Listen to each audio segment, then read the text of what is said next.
All right, welcome to another Sunday Sync. What sort of topics do we want to talk about this weekend?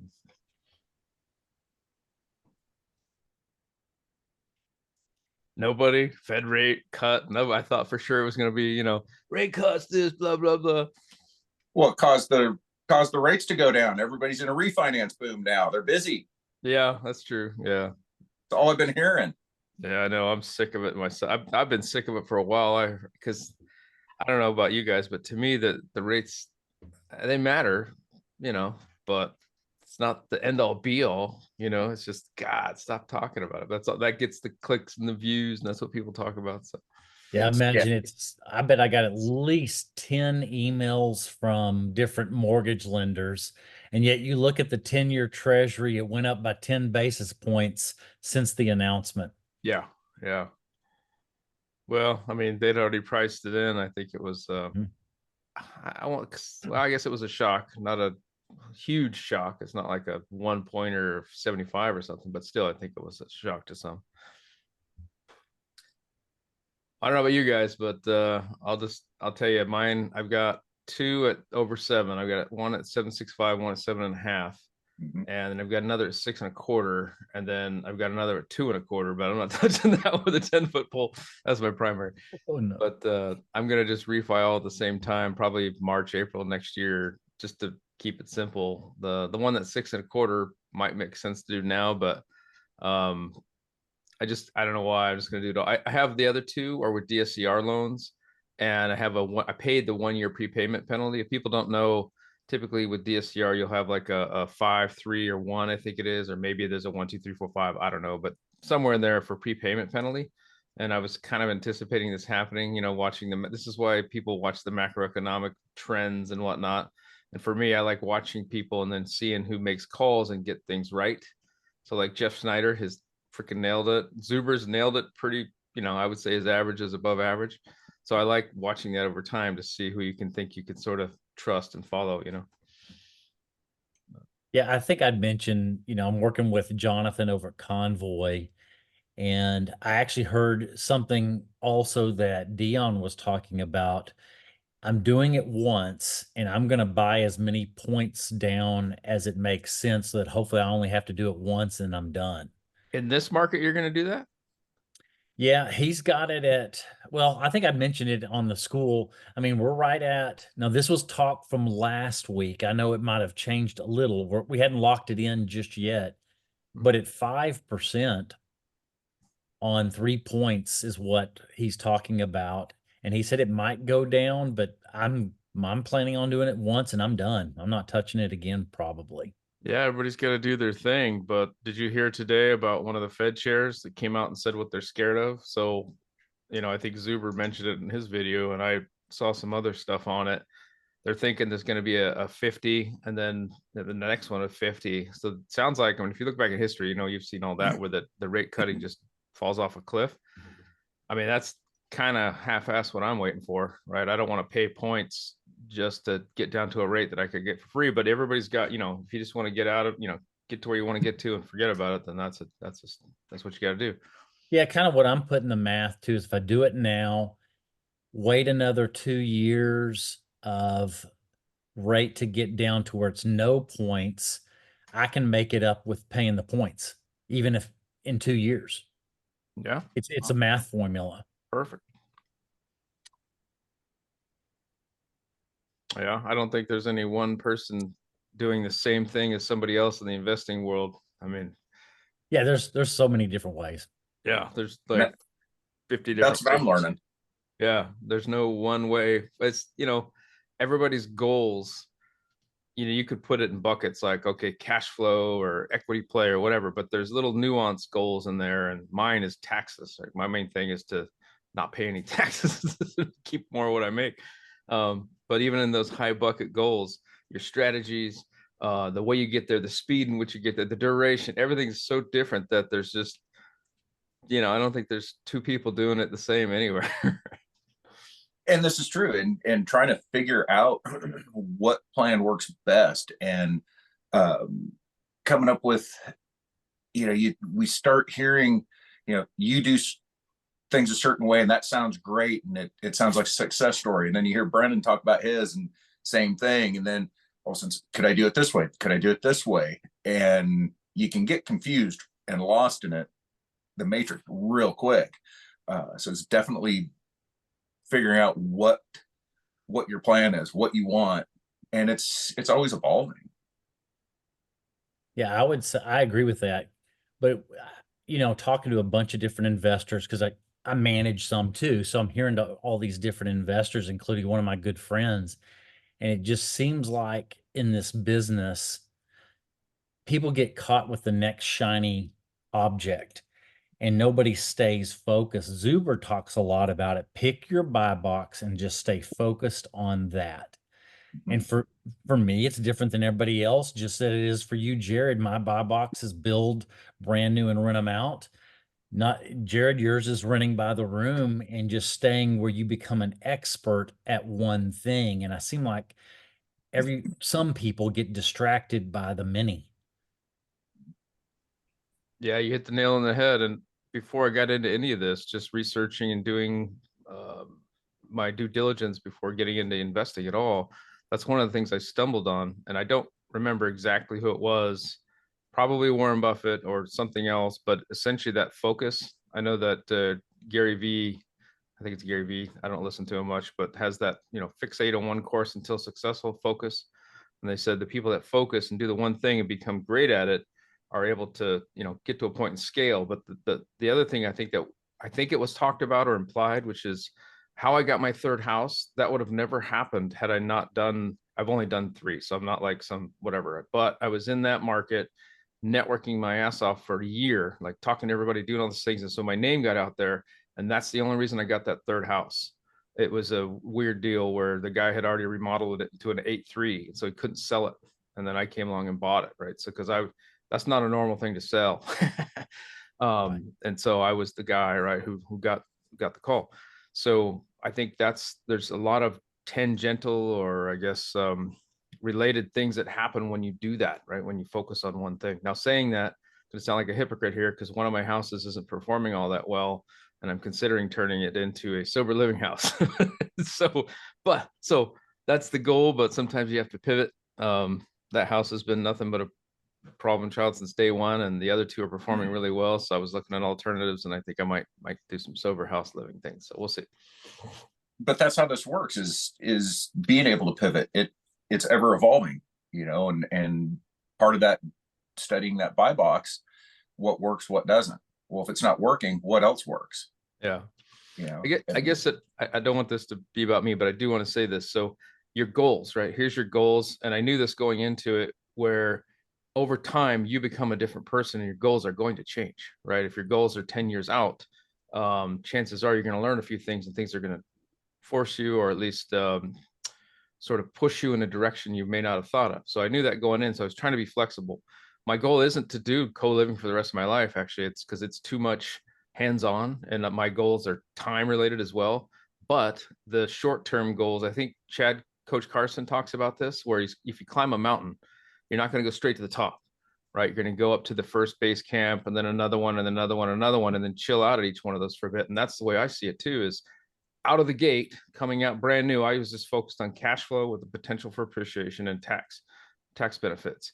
But over the course of next 3-4 years, eventually I'm going to pivot out of the co-living, because I don't want to deal with people that much. That, if you don't know, rent by room it's not passive at all. It's a freaking nightmare. But the cash, like I sat down and did a pros and cons. The only pro was the cash flow, and then maybe helping people out. The rest was all cons, right? So it sucks, but the cash flow is awesome. So eventually I'm going to pivot into something that's more or less time from my point. So I'm guessing there's others out there that are doing something similar like that anyway.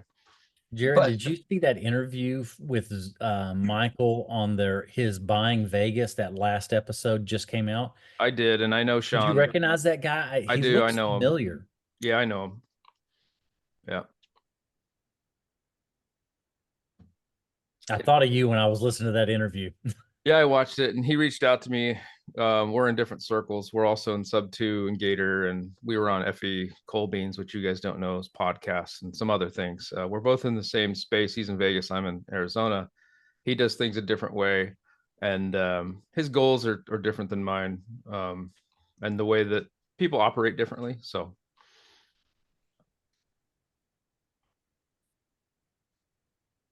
all right, what's our topic du jour today?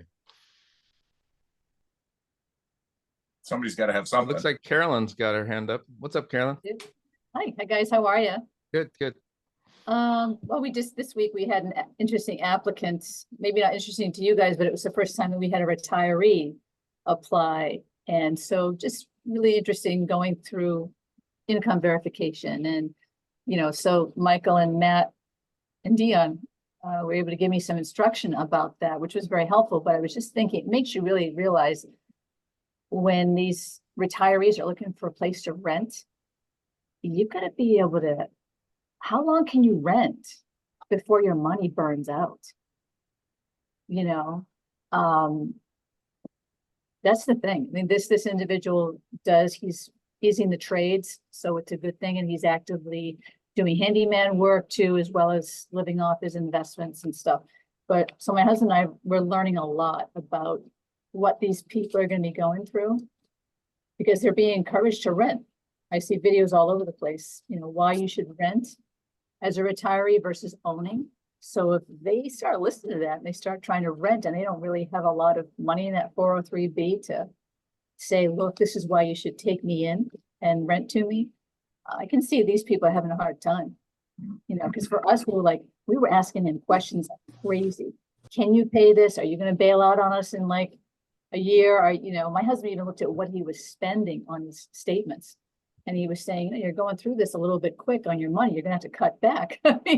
So it was really, anybody have experience like that? Any thoughts, suggestions, what you do when you handle that?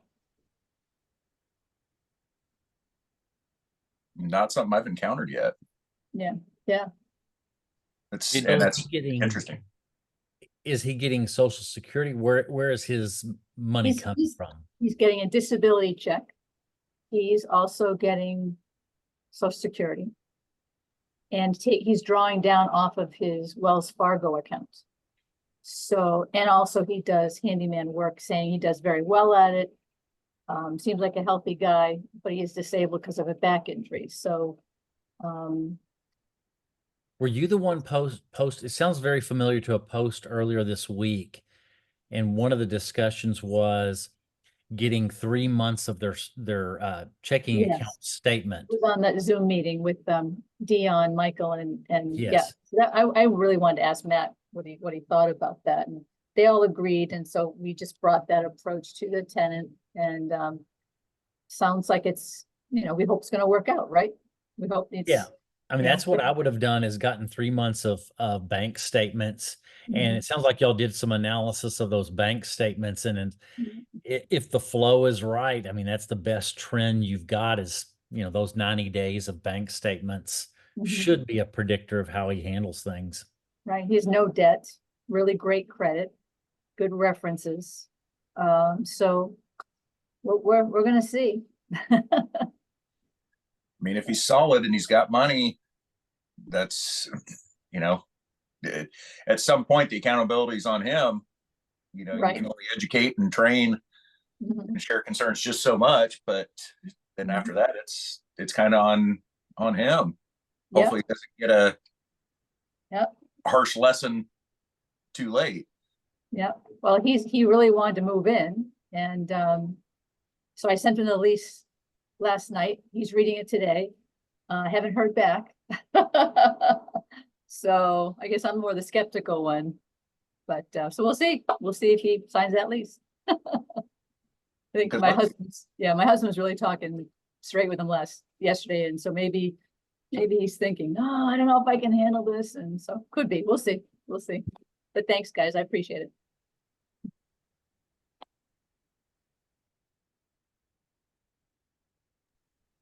Yeah, it's a tough one. The first thing I thought of was 1 or 2 years down the road or 3 years down the road, if you have rent increases and they're on a fixed income, how does that work? Eventually you're going to run into a wall. Right. Well, and then what is what are things, as far as Section 8 and whatnot? Is that something that he may be able to apply to, if you're willing, if he's a great tenant. Is that something that you could work with him on if he has to go to assistance and things like that? Yeah, that's a possibility. He can't have any more assets than like, I think it's 25 or $10,000 to apply for Section 8. You can't have anything more than, I think, $10,000 or $16,000. Because my parents were going to apply and they've got 16 in the bank. And so they were said, nope, you can't apply for that. So he's got right now 155K in the bank. Damn. So he would probably not apply. But yeah, if he went, I'm sorry, you're right, Chris. If he goes through that, yada yada, we could try that. We would have to get applied for Section 8. That's what we probably do. So we'll see. Yeah, if he's a good tenant, that could be an option. Yeah. Do Good you point. happen to know if his disability is a VA disability by chance? Was he a veteran? No, not a veteran. I'm Oh, not okay. sure what that's from. Okay, well, just for everybody's benefit here, the VA benefits go up every year with cost of living. So they do raise it a little bit. So just FYI. Good to know.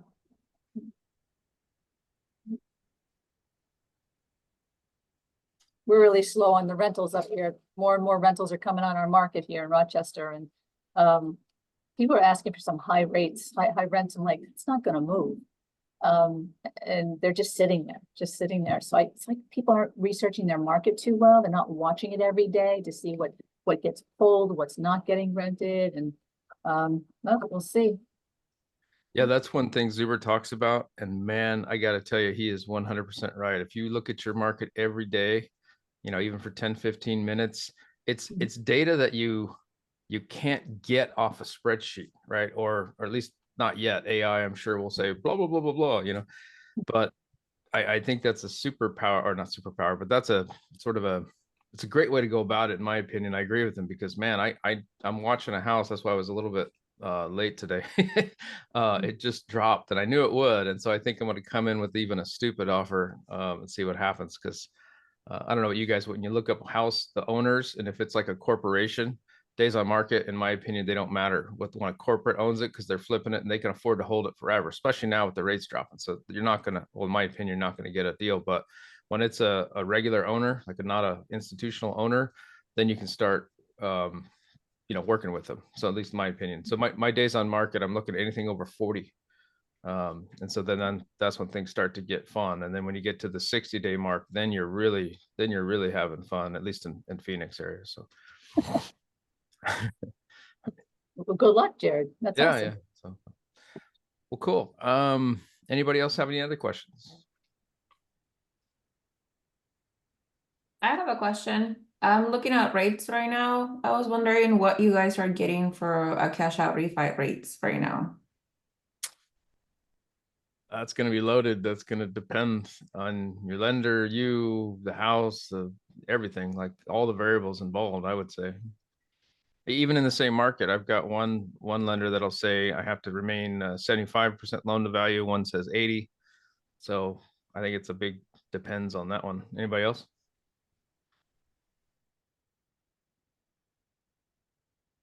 I haven't done any cash outs in a couple of years, so.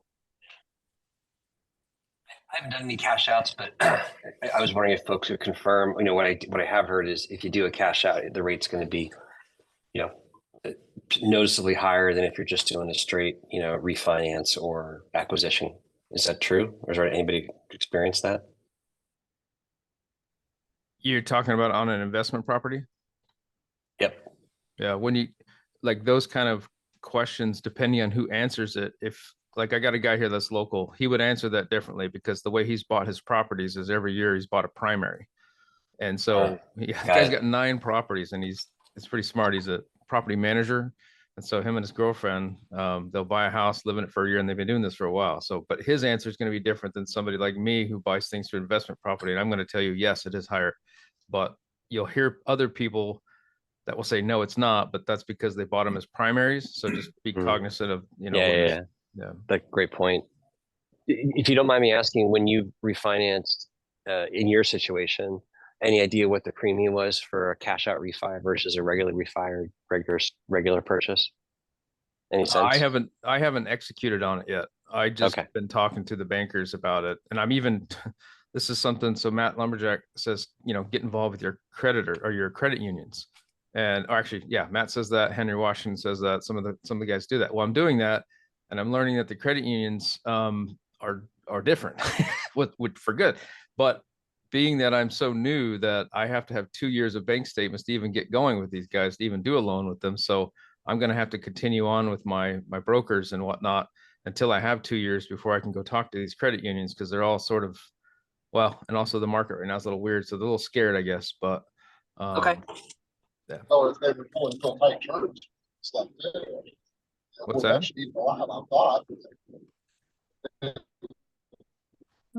So I didn't hear you, Daniel. What was that? Oh, I'm sorry. Need to.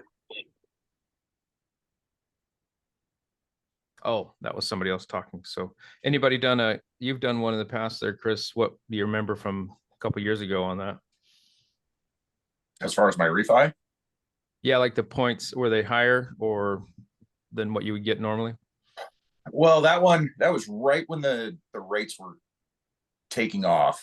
It was a house that I was rehabbing, and when I first got into it, the rates were about 4% non-owner occ, and then they took off. So by the time all was said and done, because I couldn't get the funding on it until the house was complete. By the time I got done, it was at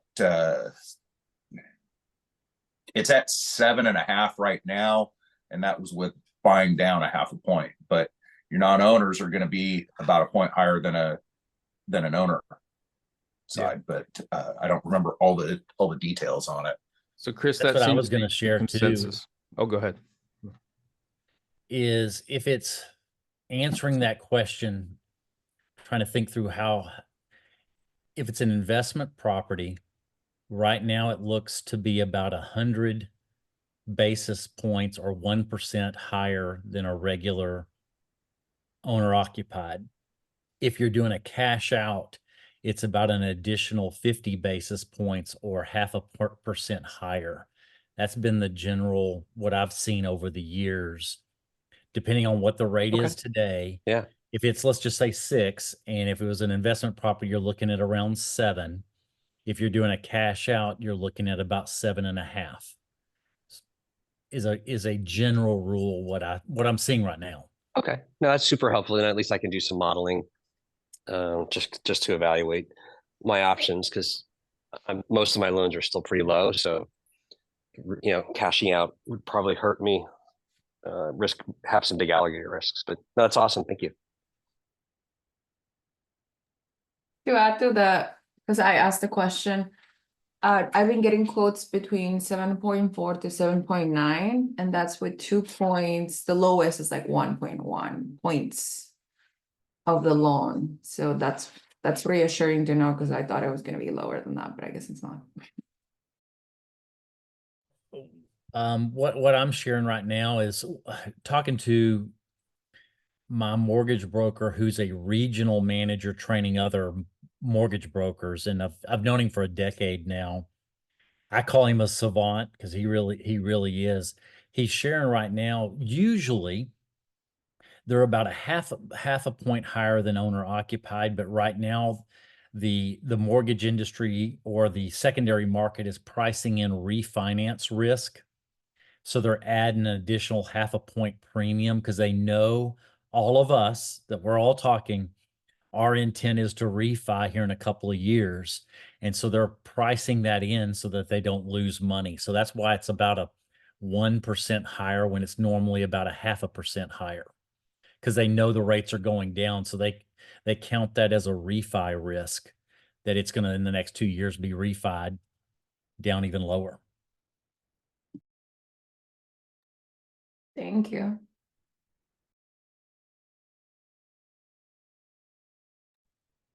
Chris, I'm Jared, I'm sorry. Was your bank looking for 2 years of income? When you meant the 2 years of bank statements, what do they mean by that? Yeah, so off the rentals, because this is really weird. Maybe this will bring up another question. So I've got 1 as a primary purchase and 2 as investment purchases, but the credit union, so the brokers, when they search stuff, because I bought the 2 investment under an LLC. But the credit unions, I don't know if they go deeper or what, but they're saying that my debt to income is too high for one, because I have 4 properties on my name, or my social, I should say. They said when they search social. So my social is tied to the LLCs. And so they're saying that's too high. So they need those statements to show, even though I've sent them the income from the property manager, but they said that's not good enough. So basically they told me I need 2 years of tax returns in order to, I guess, be vetted properly. So I'm kind of screwed. And I am targeting smaller credit unions. So if I'm sure if I was to go to like Navy Federal or something like that, it probably wouldn't be an issue, but I'm targeting credit unions that are, say, under $3 billion, and just have a few branches, because that's what Henry Washington and others have told me to do. But when I do that, they're a little more skittish and scared. And by the way, I'm not trying to brag. I've got 200 grand in the bank. I have awesome credit, everything. And so they're still being really, really weird. And I kind of went into this a little cocky, I guess, thinking, oh yeah, I got this. And then they're like, no. And I'm shit. So I'm like, all right, reevaluate. So I'm just staying with my current broker for now, and go forward. And then 2 years, I'll reevaluate, I guess. I'll keep checking along the way to see if I can find another credit union, but I wasn't expecting that, so maybe things will get better in a year or so. Well, and I think too, with when they start looking at your bank statements, they only use 50%, or at least what I've been told is they use 50% of what you have kind of as a collateral. So if you've got 200, they're only factoring in 100. I think is part of it too. So, but the thing that's weird is, I mean, oh crap, that's my wife. She's been gone all weekend, so she knows. Nice. Yeah, well, that's okay. I had to minimize. Yeah, horrible husband. That's how important you guys are, right? As long as we record that, oh crap, it's my wife. It's recorded. It's right there. My ringtone used to be the wife's calling, alert, the wife's calling. Had to turn that one off because one day she heard that and didn't think it was that funny. She's great, but man, I totally lost track what we were just talking about. The financing, the lending, whatever. 50% of your. Oh yeah, 50%. Yeah, but my LTV on the houses is ridiculous. I've got 60% LTV on 2 of them, both the rentals, because I put a ton down. I've been doing velocity banking and paying the principal down, and they're still skittish. And I'm like, this is crazy. And the last loan I did, so I had to do a 25% down because I'm a novice investor. And then the next one, they're like, you're crazy. So they made me put 30% down. So, and these are, $500,000 homes. So one of them I had to put 105, the other one had to put 130, but I'm like, look, I got to get into this game. And so that's what I did, but I'm still being looked at as, and I'm past the novice thing now, but what I'm saying is the banks are still really tight, at least in my opinion. And I think too, I wonder how the smaller banks are, because they're the first ones to get hammered when things start coming apart in the financial world. So it's logical that they're the first ones to really tighten up too. Yeah, that's true. Yeah, that makes sense, because the brokers are out there shopping for me and they're able to get, all kinds of stuff for me. I was just trying to get that relationship going with the credit union, but apparently I won't be able to do that for a while. Yeah. What is it about Henry and those guys saying go with the smaller lenders like that? It's the relationship. It's the you can get rates, like Matt will say, you can work out special deals if you have a relationship. So that's why I'm looking even though I live in Oregon, but I invest in Arizona, I'm talking to Arizona credit unions, because they're local to the market. They understand the ebbs and flows. And like if you're buying in Gilbert, they're going to think, okay, that's a pretty up and coming area, or Scottsdale or something like that. They know the market, in other words. And then after you build a relationship with them, then you can start to do things where you can't do that with the big banks where you're just a number. If I can offer maybe 2 data points. So I wish I could say planning, like through dumb luck, the first property I was trying to buy, even though it was a 4-plex, for a couple of quirky reasons, I had to get commercial, and I stumped, the selling agent, who was a commercial agent, referred me to a local bank in Lancaster called Harrisburg, called ACNB. And that relationship has proven to be absolutely amazing. Like to the point now where like getting a loan from them is 50 times easier than trying to get a conforming loan. You know, like, yeah, we have paperwork and file, you know, just here. I mean, they're pre-vetting deals with us. The banker who sold me my first deal actually approached me about a off-market deal, not through the bank, but it was something he and his, you know, he had his own investments. It's just been fantastic. They're helping me vet deals. They've been just amazing to work with. And frankly, I'm not getting, the rates are not really, I mean, I haven't done anything with them in 6 months now, but the rates were not that dissimilar from if I would have gone to say Convoy or someone like that. So it's just been awesome. Obviously, when I started in 2001, they were offering 5, 7, or 10 years, right? So a lot of the debt I got in 2021 and 2022 is either 7-year or 10-year. Now, obviously, you know, as things got tighter, you know, everything's 5-year, but it's been amazing. And then from a credit union perspective, I've been a member of the Merck Credit Union here for, gosh, I think since I was 15, right? And I went and I had a talk with them because I was like, hey, I'd love to invest with you guys. You know, you guys are super local. And what they really told me is, look, credit unions, first and foremost, were not designed to support investors. And, you know, it's first about serving the owners of the private equity, which are actually the regular retail banking customers, residential banking customers.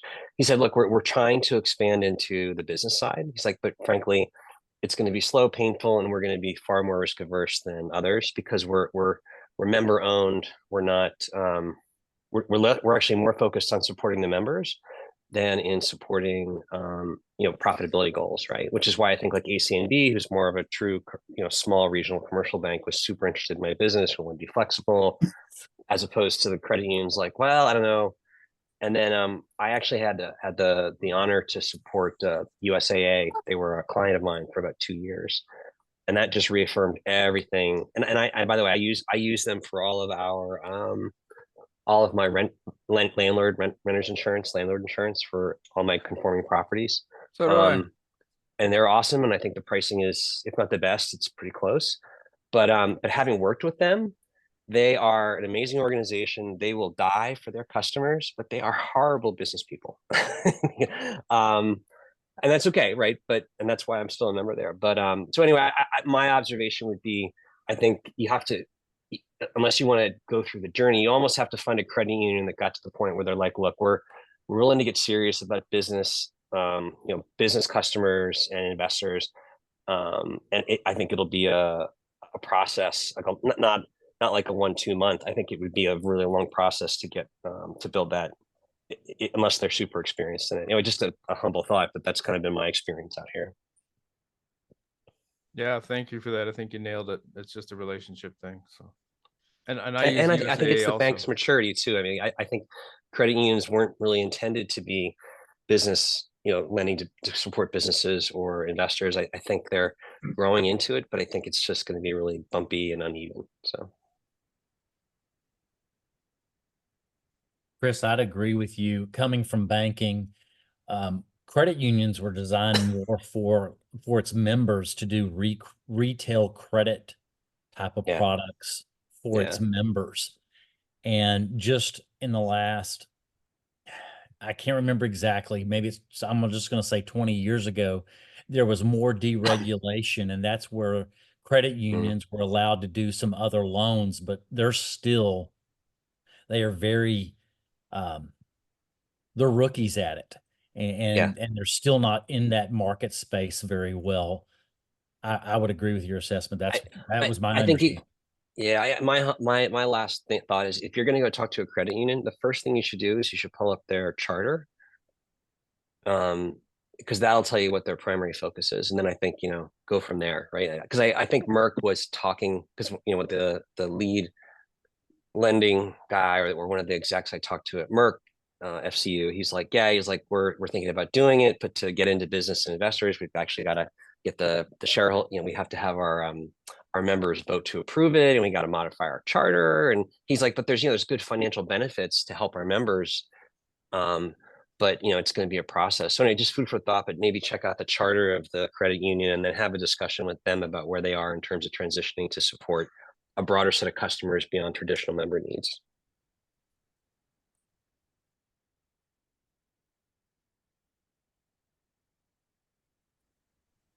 Alrighty. Well, we talked a lot about credit unions. What other topic we have? Oh, looks like Carolyn's waving her hand. Yeah, I do. Guys, I've got to strip a whole lot of wallpaper in a duplex. It's an older duplex, 1875.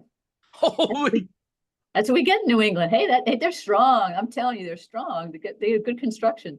But I've been going on YouTube trying to find out what's the best way to strip old wallpaper. I'm just Didn't curious to Matt see what you share guys his think. secret recipe this past Thursday night on wallpaper? I thought. Oh, no way, really? I mean, it Oh, was, you know, it's basically, it's a series of light coatings of water or water plus something else. And I haven't tried it, but I definitely filed that away from memory.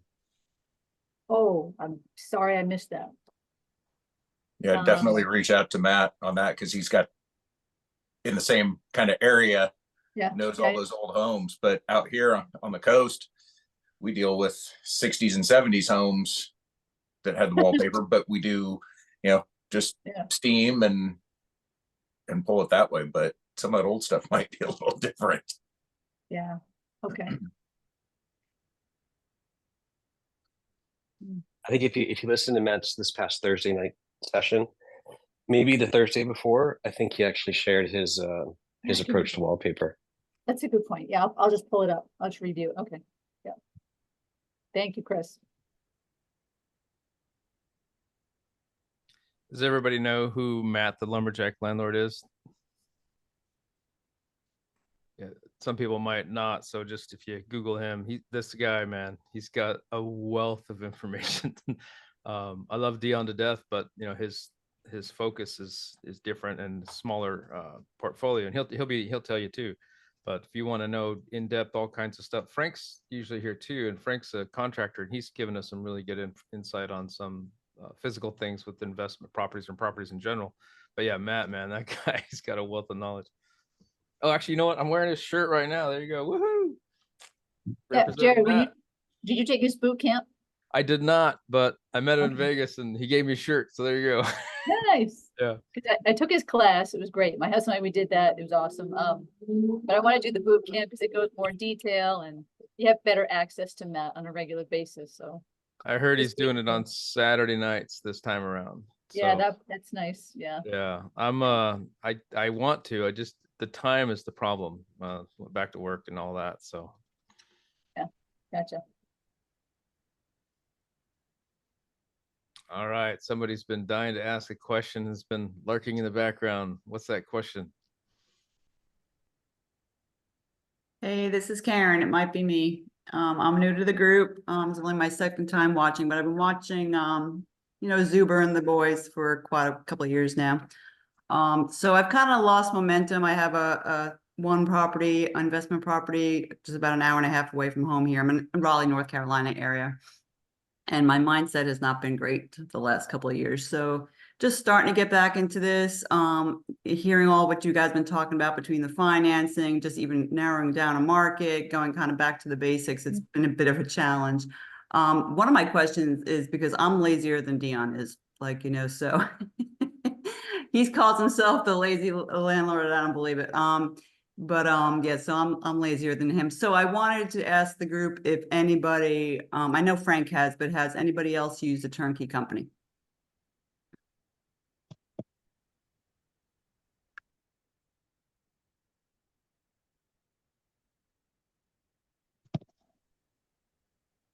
Okay, I'm seeing a lot of people shaking their head. Okay.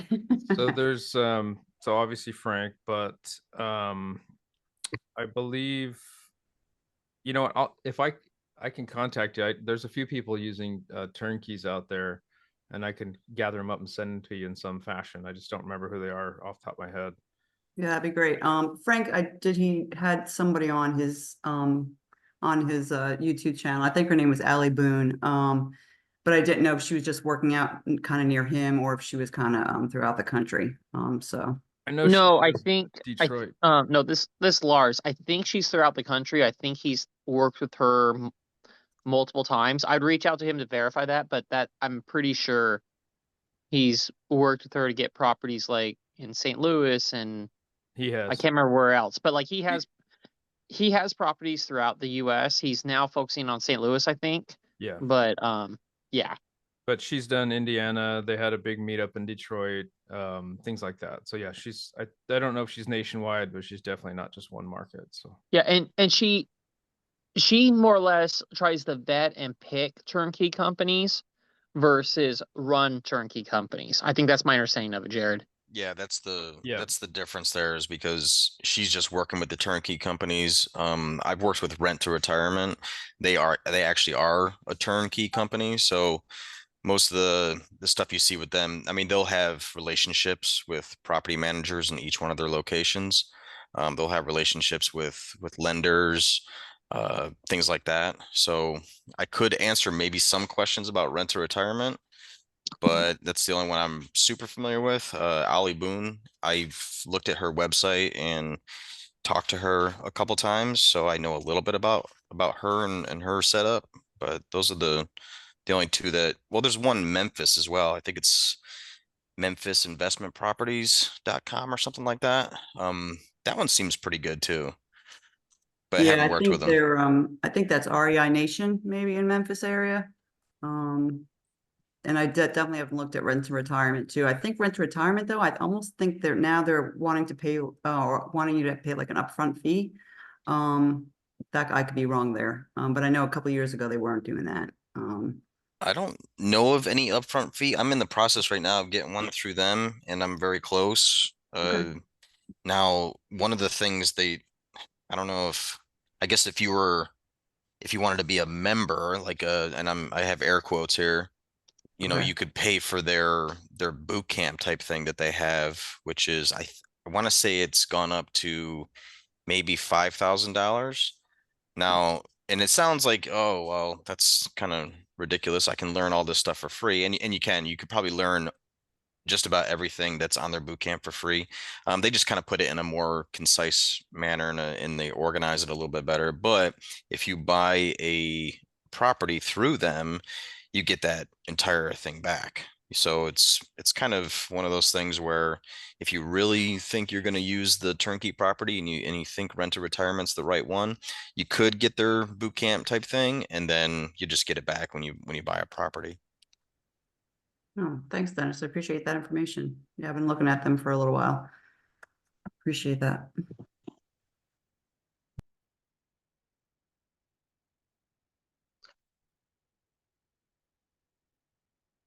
And can I ask one more question?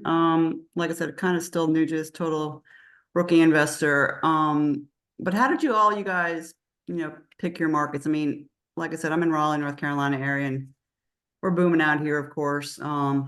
Except everything's my specific, like within, 30 or 40 minutes of me is still pretty high price and such. And I can definitely go to the outskirts, but I'm still having just hard time just drilling down to, how to pick that market, kind of going, like I said, back to the basics. And I'm trying to just keep these small attainable goals that I can be working on, because I totally get overwhelmed by all that I hear and see out there from other YouTubers and such. You get the whole, not doing enough, I need to break it down to smaller goals. I really just want to get to 4, just like Mike keeps talking about, just to kind of get the ball rolling here to enhance my retirement, because it's definitely not where it needs to be at my age. But how did you all guys pick your market? Because I know some of you guys are kind of investing out of state. Do you want out of state people, or do you want people in state? Either, just how you decided on your strategy, or how you decided on your particular market that you're in right now. Well, mine real quick was I wanted landlord friendly state, low property taxes, no natural disasters, and not a horrible price, right? Like, and so I ended up in Arizona, but the price is a little high. Like, I could do better if I was in, say, Texas or somewhere else, but the property taxes and things like that played into my decision. And also it's not that much closer, but Arizona's I live in Oregon, so as far as flights go, I'm 2.5 hours away, because North Carolina was another market that I liked, but the insurance costs and other things, distance, I decided to go with Arizona. So I'm trying to do the focus thing that Brandon mentioned earlier, which is pick a market and stick with it. So that's what I'm trying to do, because that shiny object, man, I always hear about, oh, this in Texas or this in North Carolina. And I believe North Carolina is going to be a pretty decent appreciating market. And I still think there's room to grow there. I know it already has, but that's why I'm like going, man, I should have done something. But of course I didn't. The shiny object thing. So I'm trying to fixate on Arizona. How about other people? I'm doing it just right in town where I live. I've got 4 within 15 miles of my primary. And you're self-managing? I'm self-managing, yeah. Yeah, and in all fairness, my first one was my primary from many years ago, and then turned it into one. And then the last couple that I've done have been rehab projects where they were either bank owned or just they could not go on the market. They were just, the last one that I did, especially, it was just about a knockdown project. So I went about it a little differently, but that's how I found properties that were cheaper. But they had to be a cash purchase and then rehab them. But that's how they're successful too. So Karen, you probably don't want to self-manage, right? I'm not totally opposed to it, actually. The one I am doing, the one I have currently, I'm self-managing that, and that's going pretty smoothly. Of course, the first 1.5, 2 years was really rough. Lost some money, had to rehab the place. But no, I'm not opposed to it. So I was even thinking, within an hour and a half of where I live would be good, or even 2 hours at the most. Because you're right, North Carolina is booming. It's just, I think for me, it's just narrowing down where I want this property to be, and like the taxes too, of course, starting to increase. Even in my where I live currently, it's taxes are getting high, so it's just really drilling down, because I want cash flow. That's really my prime. And of course, in North Carolina, yes, it will appreciate, but after hearing the guys talk about, don't bank on that, just bank on the cash flow. And I think for me, it's like, because networking, talking to real estate agents, finding out just some more information about these areas. And just find it, like I said, yeah, I get shiny object syndrome for sure. I get really distracted easily. So it's hard to sometimes just find that one place. But like I said, if I go back to the basics, I'm kind of like with you, Jared, it's lower taxes, but will cash flow, but a good area, decent schools, low crime, that seems to be hard to find on place. A couple people I know that invest in North Carolina are having issues with insurance, and one guy can't even get insurance. And he said he's 4 hours from the coast. He's not even on the coast. Have you seen anything with insurance out that way? No, I haven't had any problem with my insurance. I mean, it went up a little bit this year, but nothing significant. So I was happy to hear that. The taxes did go up and where my current property is.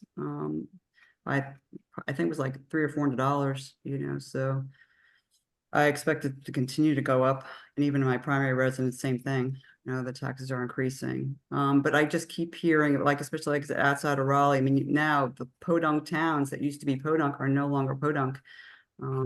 So it's just continuing to grow and grow rapidly, so I know wherever I go in North Carolina, it's probably not going to be a bad thing, but between the financing and then, then I get, well, it's like I'll have to save up a down payment, and then I start thinking about creative financing and seller financing, and that's a whole nother skill,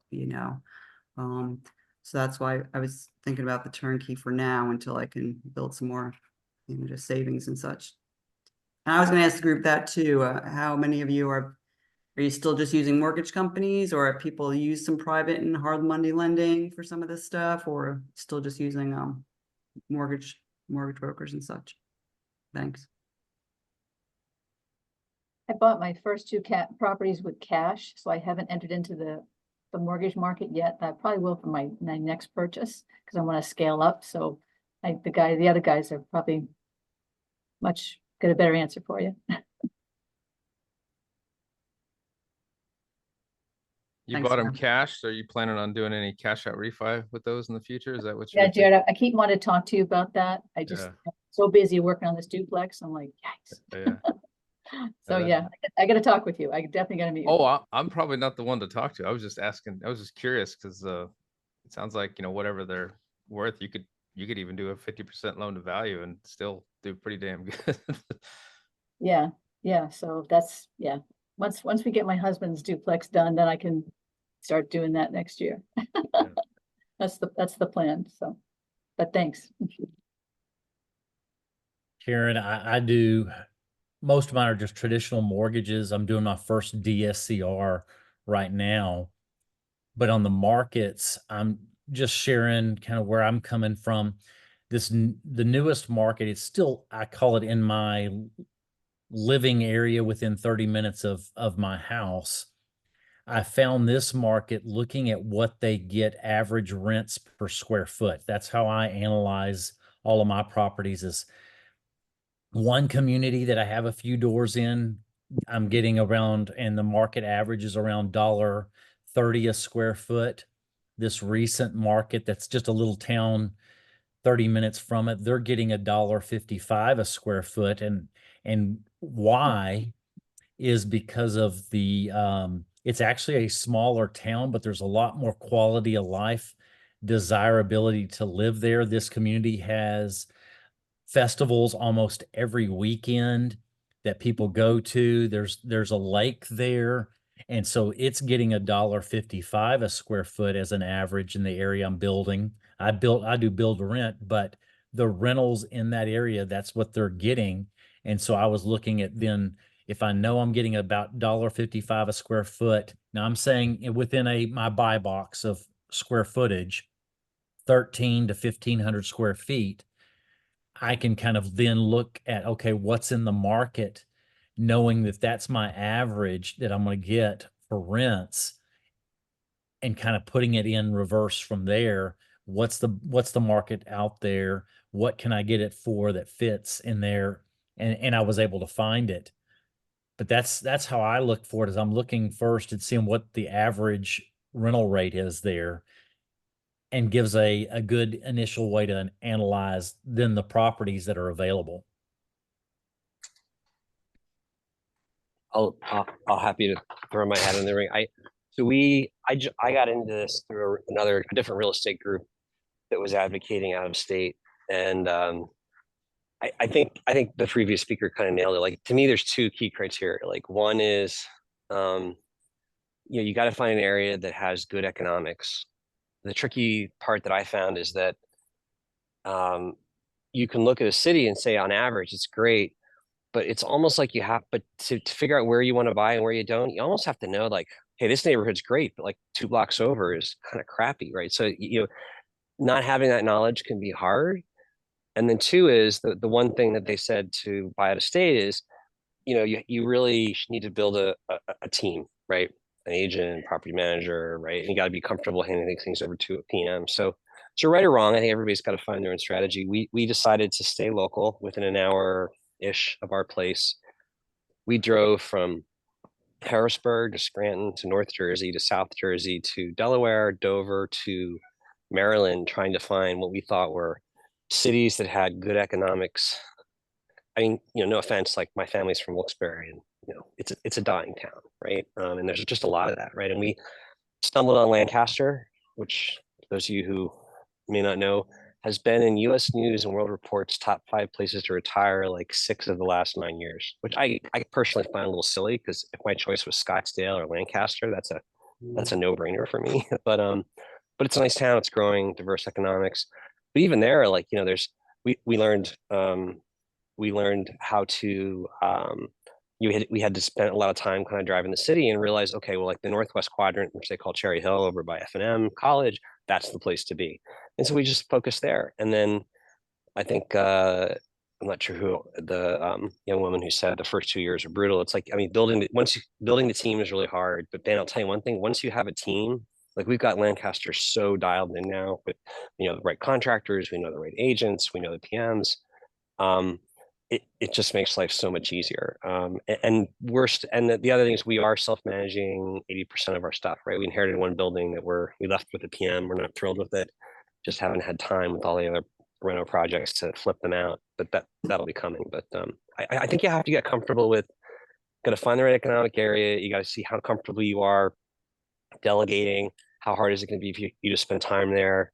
I do think your first 2 years, you almost have to over-index to spend the time to really understand the business, so to speak. Even if you're going to hand it off to a PM, unless you're buying like 100% turnkey, which is great to do, but rarely cash flows well. So anyway, that's kind of. And then the last thing I'll say is, as we got more and more comfortable and dialed in to the neighborhood, to the area, to the building a team, we started buying. We went from buying almost turnkeys to we got 2, 3 total reguts we're doing right now, right? We just got more comfortable buying more aggressive levels of change required, which had, frankly, much better economics. So anyway, food for thought, but that was kind of our journey. Thanks, Chris. Appreciate that. Gotta go, guys. See ya. See you, Carolyn. Appreciate it. Jared, I answered that in the comments, but so when I'm quoting prices, I should maybe be a little more clear. I know exactly for what my buy box is. And so that's when I'm quoting it, that price per square foot, both for, I've got some properties that are 2-bedroom, 2-bath. I know what they're getting price per square foot in the specific area I'm looking for, the quality of property I'm looking. And then I also know the difference in the 3-bedroom, 2-bath, what they're getting price per square foot. So I have it dialed in to that. But it's very focused and specific, just like you, Chris. I'm saying specific for the area I know well. That's what it's getting. It's not just it's not too broad. It is pretty specific.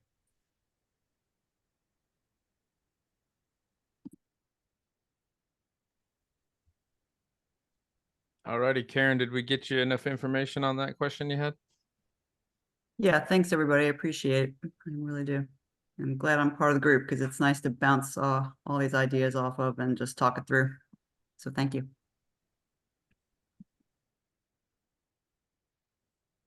I was told if I pause long enough, somebody will speak up. So I'm going to pause.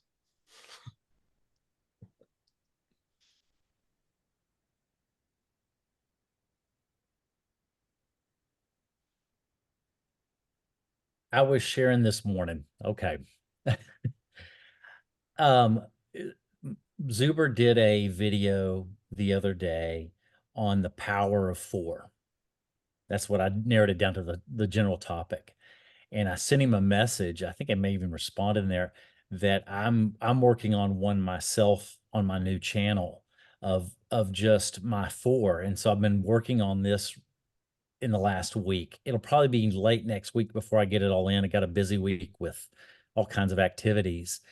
But I was saying, okay, what does 4 look like today? And I happened to just look at my portfolio. I've got a 4-unit, 3-unit, 2-unit, and a single family. How perfect is that? But what it looks like today and what it'll look like in 10 years. And just making, Chris, you're making some projections about 2.5. I did a 2.5% inflation rate on the value of the property and in rents. I thought that's fairly conservative, and be looking for that too. It was very eye-opening of what the cash flow was today compared to just 10 years from now, with the power, the time power, with that inflation number just at 2.5%. Be looking for that. It was pretty eye-opening. I'm glad I'm doing it. It was as much for me as anything. I'm going from, and I can just share a little bit of 31,000, or a little over 31,000 in cash flow. And just with 2.5% inflation, it's going to go from 31 to 84,000 in cash flow, doing a refi at the 10-year mark and paying off one of the notes and just leaving the balance at the same as it was today. I was able to do a cash out, pay off one note, leave the other 3 at the same balance, and having 84,000 cash flow on just 4 properties. Yeah, with time and pay down and whatnot, I think what Zuber's mentioned before was you have options. Now, You do. what you do with those options and how you want to do it depends on your goals. So that's the part I'm struggling with is I'm actually thinking about refining and not touching any of the equity. Just leave it all in there. Yeah, that's what I'm gonna share. This is gonna be an option that I might do because it could change 10 years from now. But I'm gonna use this scenario and just describe it. I'm probably because of my technology lack of knowledge, I'm gonna do it like Dion and get on a whiteboard and just do the video. Also to give it both discussion and visual too, to showing what it looks like today with all the different metrics and numbers and what it would look like in a typical reasonable scenario 10 years from now, and wrote it out. And it was good for me to see, wow, this just on 4 properties, how many options you have and how it gives you a lot of freedoms. So I thought that was good. So we had a couple people join. Do you have any questions?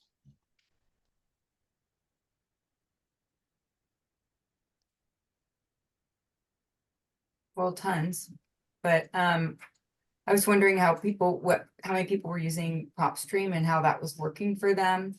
In my situation, I'm thinking PropStream is, the data is amazing, so I definitely am liking that, but I'm finding that there's a lot missing from the MLS. I still have to do both MLS search and PropStream, because especially when I'm looking at like small multifamily, like cobbled together little podunk house here, and it's on the same parcel or splits and this and that.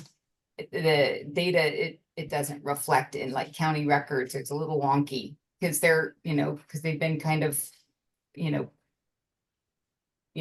put together or pulled apart, or they're not being represented. So I'm just like, oh, that's interesting. It could be potentially, there's stuff, benefits. It's nice to have that extra layer of data research. But I was just wondering if anyone had used it or has experience a lot.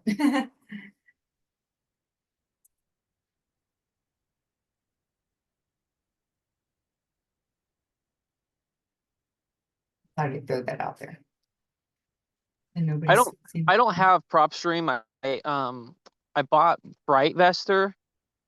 Part of it was cheap, and the other like it was cheap enough to where, if I didn't use it, it wasn't gonna be that big of a deal.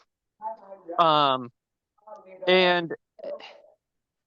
like to your point, you don't find all the information you want on you want on it.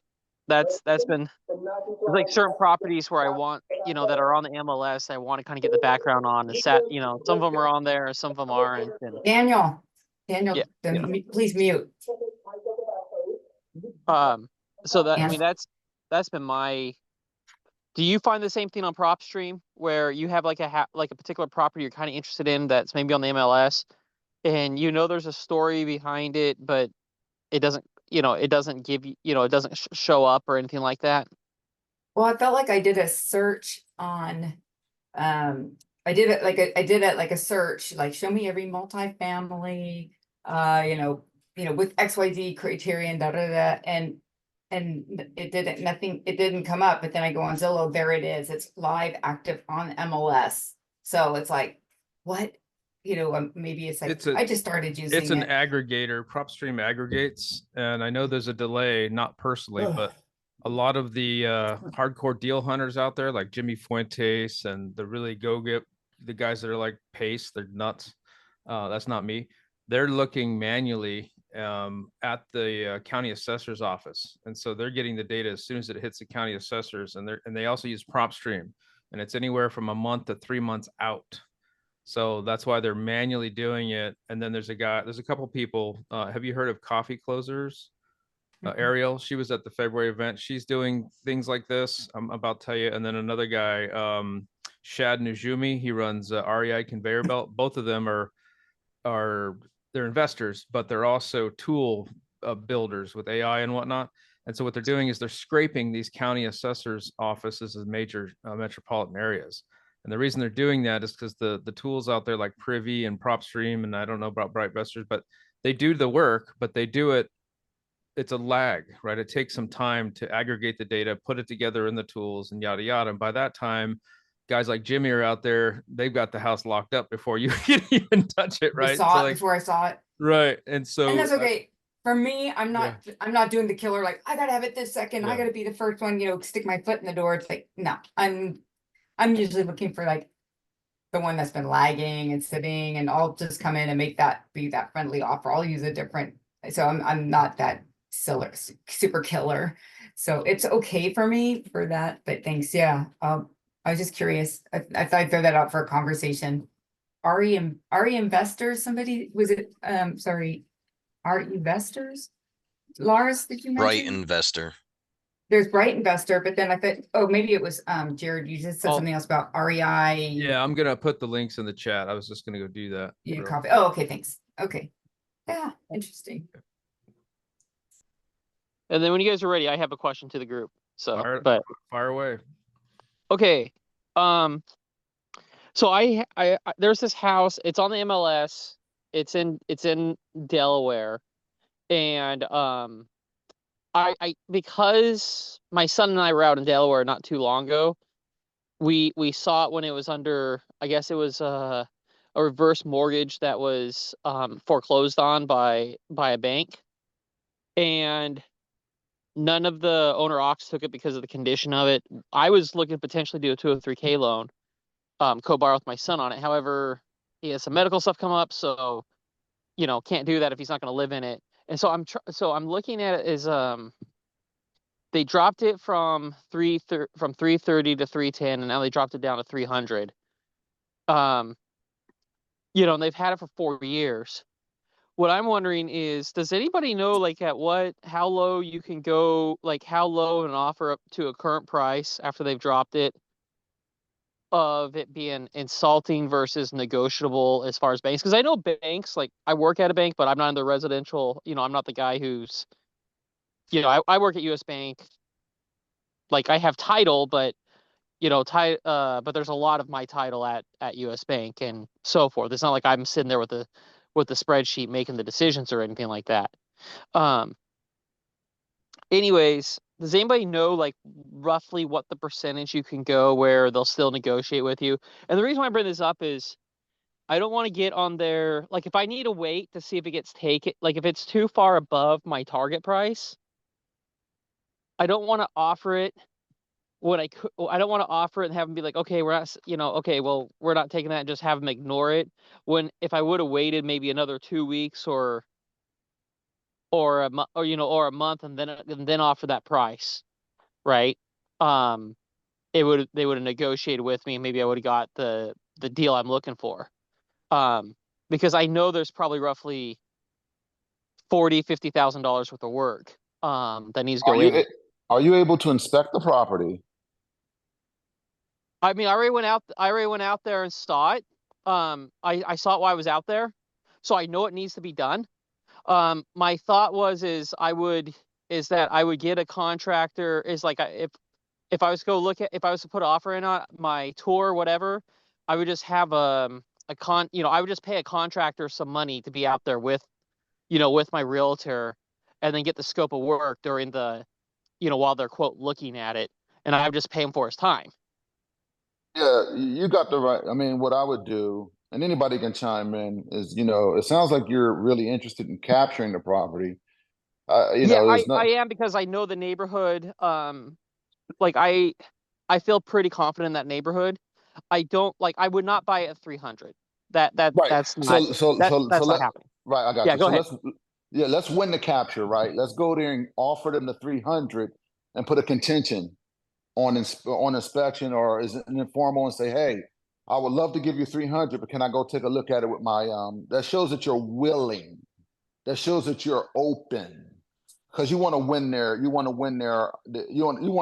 favor, right? Whoever it is, it could be a bank or whoever. You want to show them that you're interested first, so they can entertain you first, and then you go in with your contractor and start negotiating. Say, hey, we saw mold, we saw water in the basement. We saw windows need to be replaced. Yep. Instead of 300, would you then entertain, I know I need 50 in. Could you take 25 off of that for me, please?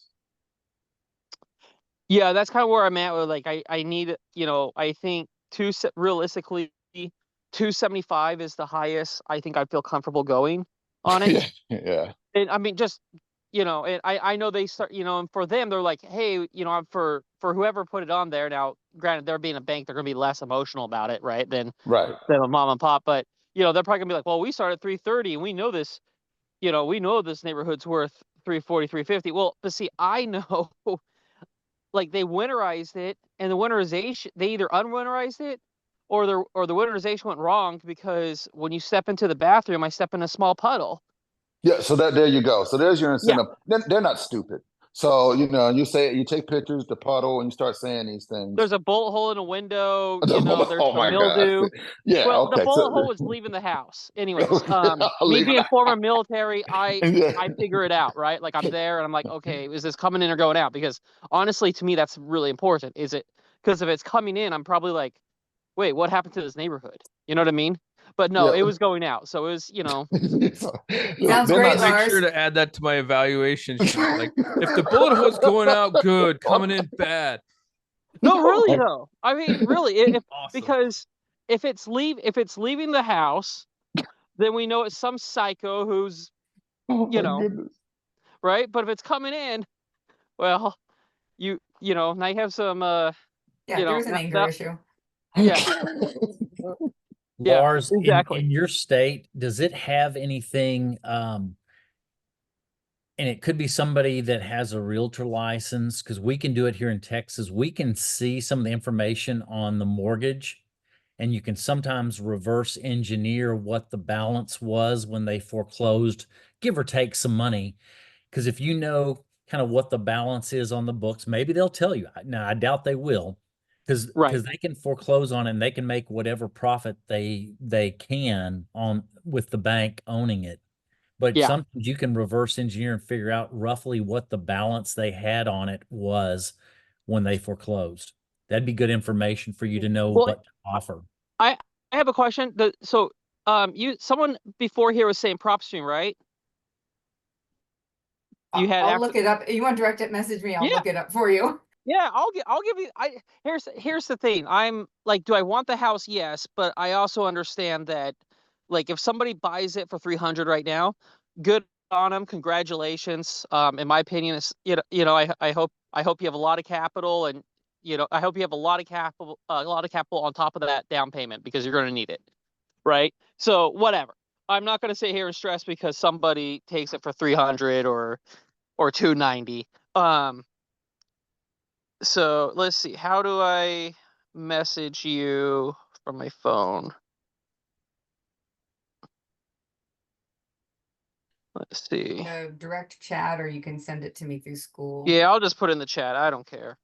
So, it's funny listening to people and while you're looking that up, the strategies that a lot of us like internalize, and we just think that everybody does them. But what got brought up a while ago is something that a lot of investors do, which is get the thing under contract, go in there. You're going to find problems with your inspection, right? And I think Dion talks about how half his portfolio came from second position, or, hey, backup offer, what have you, because that's a good way to go for the mom and pops, I think. You go in there, get the house. It's kind of, I don't know, it depends on where your moral compass is at, but at the end of the day, you're trying to get a deal. And if there is issues with the house, then you leverage that to get the price down. And I've done that every single time and been lucky, because in this market, there's not a lot of buyers, at least in my market. So you're not going to have that secondary offer in the wings over there right now, anyway, in my opinion. But moving forward, that strategy in a couple of years, you don't be surprised when someone, takes it out from under you when you go try that strategy. So, I just, that strategy is a good one, and it depends on the market that you're in. And so what were you? So, okay. So reiterate the strategy of where you get go the thing in under with contract. the current price. Yeah. You go in and get it on contract at the current price. Yeah. So I'll give you an example. I bought my last one. It was listed for $449. End result, we got it for $405 with 10K concessions, because we came in with an offer for $425. And with 10K concessions, they took it, but then the inspection showed some stuff. We actually fell out of contract on that house. And then we came back out and offered it again because it was at the 80-day. At the time we had it under contract the first time, it was like 40 some days on market. And then we had it under contract, went in, there were some issues. We lost the contract and it dropped out, whatever. So then we came back again at the 80-day mark and we picked it up for a 405 offer with 10K concession. So excluding that craziness, I mean, it's a good strategy, but again, it depends on the market conditions, I'd say. Yeah, and just because where I am capital wise, this would probably end up being not quote a perfect burr, but a burr type of purchase for me anyways. Yeah, that's just how it's. And I mean, what I saw there was 40-50K repairs. There could be something else hiding in there too, right? Yeah. So, yeah, I would estimate about 70. When you say 50, I would say 70. Just on the conservative side, because there's always a side scale on that, Yeah. I'm hoping somebody heard that, and then probably nobody's speaking up, but they heard that and said, "Oh, okay, I'm going to take that in consideration next time I make an offer." Right? Yeah. And there's all kinds of stuff like that too. So I like that people are sharing their strategies, even though like some of the stuff I'm like, oh yeah, everybody knows that, but no, not everybody does know that. So it's good to get it out there verbally. Oh, I agree. So thank you. Yeah. No, it's one of those things like you may think about and so forth, but like, I don't have a team or anything. It's just me. I don't have, the people that I can talk to about real estate. It's here in the SKOOL community. It's pretty much here in the SKOOL community. And then I was part of, I took Matt's course, but I mean, I have a PM in Delaware because I live in Oregon, and I think if I did put an offer on this property and they did accept it, for 260 or something like that, right? Like I would maybe try self-managing from afar, on this one type of thing, or maybe I wouldn't. I don't know. It's but I've really considered it. So, anyways. Is Matt's course $1,000? I think somebody's asking in the chat. I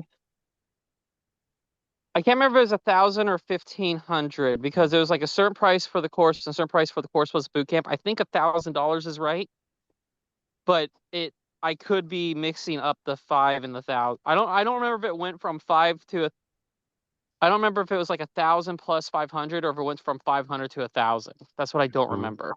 Like used for to be- purchasing the course. What's that? Yeah, I was saying I remember vaguely it used to be roughly 1,000 for the course plus a boot camp, but I know he raised that since. Okay. Yeah, I need to get in there and do that before he quits doing it. I can just send you a print, Lars, or do you guys want to look at it now? And with Lars, how would you feel about that? Oh, that's fine. I mean, how many people here invest in Newark, Delaware? With and if somebody takes it at 300, congratulations, you got it for 300. That's pretty much my thought on it. I'm gonna snag it from you, Lars. Okay. Another Oregon guy.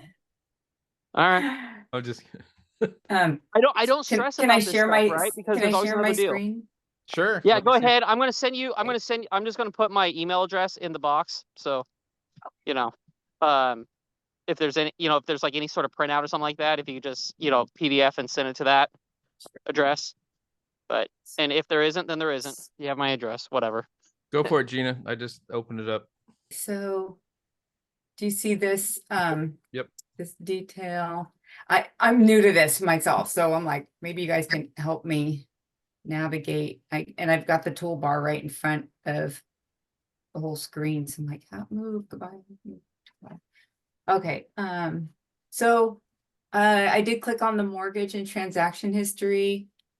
If you guys can see that, I'm not sure what you see. I see loan Yeah, we can see it. 2005 and 2009. Due date, estimated loan balances. Does he have are there two loans? Are they active? I just know there's a revert. I know the selling realtor told me there was a it was a reverse mortgage foreclosed on. That's outside of that and what I saw. Mhm. Tell me what I should be clicking on.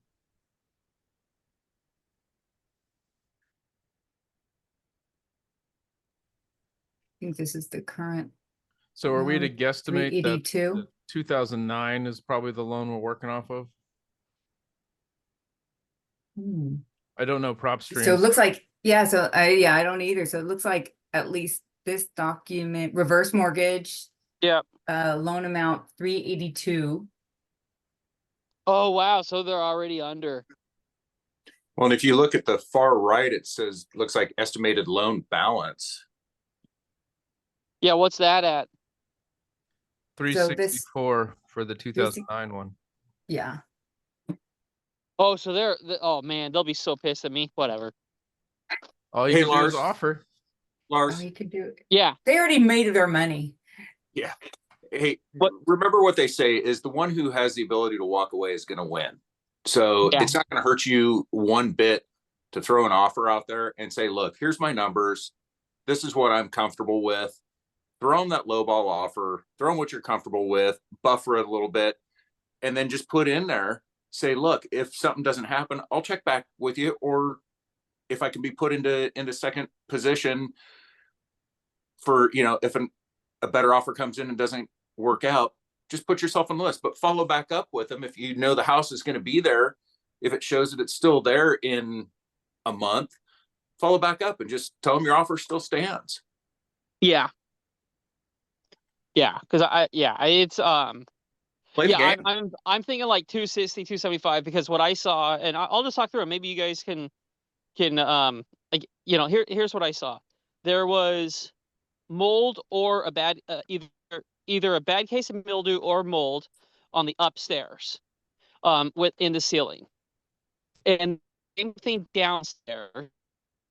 So the kitchen cabinets may, I think because I'm going to rent it out, if we could probably leave them, but if there was room in the budget, I definitely would replace them, right? Type of thing. In the bathroom, in the bathroom, there was water in the toilet after it had been quote winterized, and then I stepped into a puddle that I was not expecting because I was trying to get some sort of different picture. So I don't know if that's just a toilet needs to be replaced but you got to figure there's probably some plumbing stuff to go on there. I just mentioned there's a whole couple of them, and I obviously saw 3 of them. Now, the one thing about it is that one thing I would do with a contractor is I would want if those are normal window or standard windows or not, because it was built in 1960 and there's probably a good chance if you start digging in it, you're going to find lead paint, if it's not standard window. So that was kind of my line of thinking there. But yeah, so I had it probably around 4 to what I think for the loans. It's like they have like kind of a investor construction loan where at least what was emailed to me, the loan amount, it is 20%, the down payment is 20% of the purchase price, and the loan amount is the purchase price plus the repair plus 85% of the repairs. So I think that comes out to be, so if you have to bring in cash for 15% of repairs, and you have to obviously be 20% of the purchase price, and I think that's roughly 20% down, give or right in the area. But then you'd have, you pay interest only, and you have 12 months out, and the draws are released after the contractor completes their work. So, yeah, so that's just kind of some stuff I was like, does that $40,000 to $50,000 sound right roughly to you guys, or is that low for what I just said there for repairs? Or I don't know the market. I've seen that cost here in Oregon for doing something is pretty expensive, whereas cost in Arizona is like half. oh wow, Yeah, because there's more people that are hungry, let's say. Okay, And so it really depends. I don't know that market. That's fair. I figure it'd just maybe fluctuate 20% from one market to the next. I didn't realize it fluctuate that much. I can't even get anybody to come out here to even give me a quote, right? Because I don't know what the hell's going on. But then in Arizona, man, I asked for a quote. I got 3 contractors like ready to go. So totally different demand structure, markets and whatnot. Hey, thank you, Dwayne, for that thing in the chat. You're saying it sounds like 70 to 80 to you. Okay, well then maybe maybe the offer of 250 to of 250 or 245 is maybe the smarter way to go, because there's been a couple houses that have sold in that in that neighborhood, but I think it'd be safe to say the house would be worth, if you got it up in good rentable conditions, probably worth 340 to 350. I do like the location in the neighborhood and some other stuff there, so I think long term there's some good appreciation there. But if you're going to take on this much risk and everything, there's no you shouldn't buy a house. In my opinion, you shouldn't buy a house that's worth 350 for 300. Put $50,000 of work. You should get some extra equity for putting the work and taking on the risk. I would, that's how I look at it. Otherwise, why don't I just buy something else and put the same down payment for it? Yep. Okay, cool. Thank you, everyone. I can share the CMA if you guys want. Oh, want me to turn the share back on? Yeah. Okay, let me do that. I'm learning about this wonderful Zoom thing. Hey, how long will it be before this video's up, by the way? On the I can put it on up. the school. I don't know. I send it to Zuber and he does something. I don't know. I don't know the time. We don't have to share it then. Yeah. Or what we did already, typically. If you want, I can go edit that out, Lars, if you're concerned about it. Oh no, I don't. No, it's fine. It's yeah. Good. Well, It's I good can to drag- be I aware. can It's drag good my to be feet aware on and it. thoughtful on that. Yeah. Lars, I can drag my feet on setting it to Zuber and just tell him, hey, hold up on this one or something. Let me know what you need me to do and I'll do it.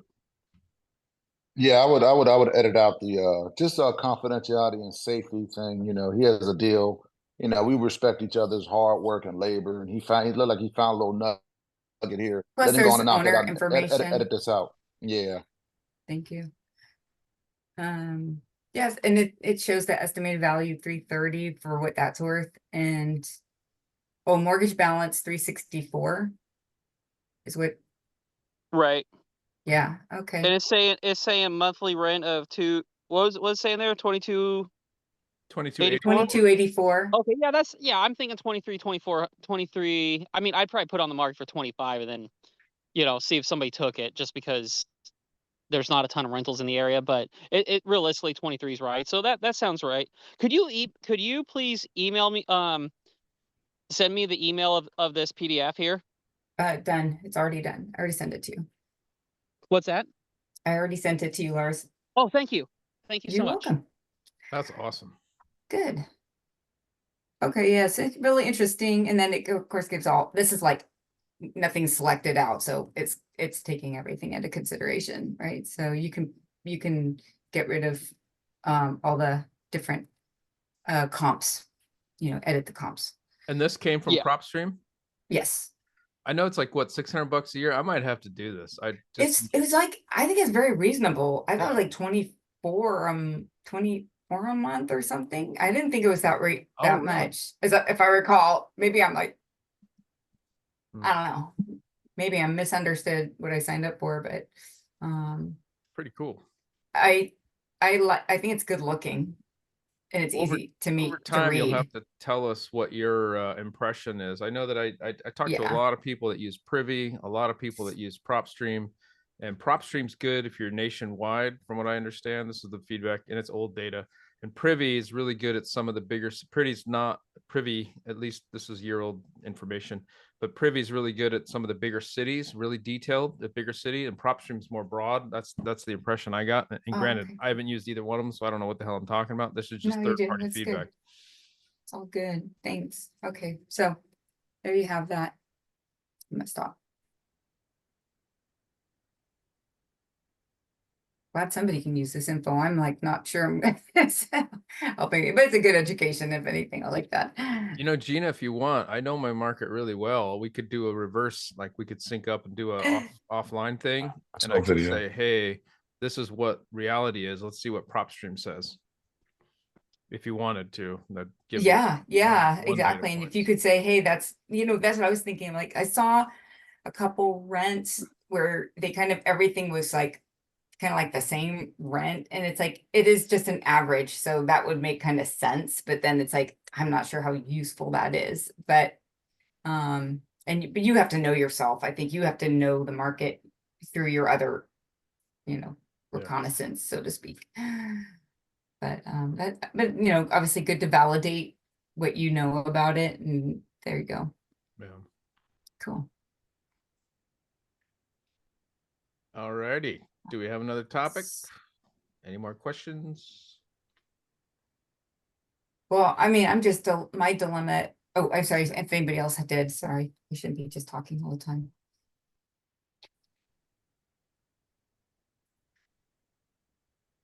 But I will throw it out there. My question is about I don't know, investing in this market. I know it's always a good time to invest.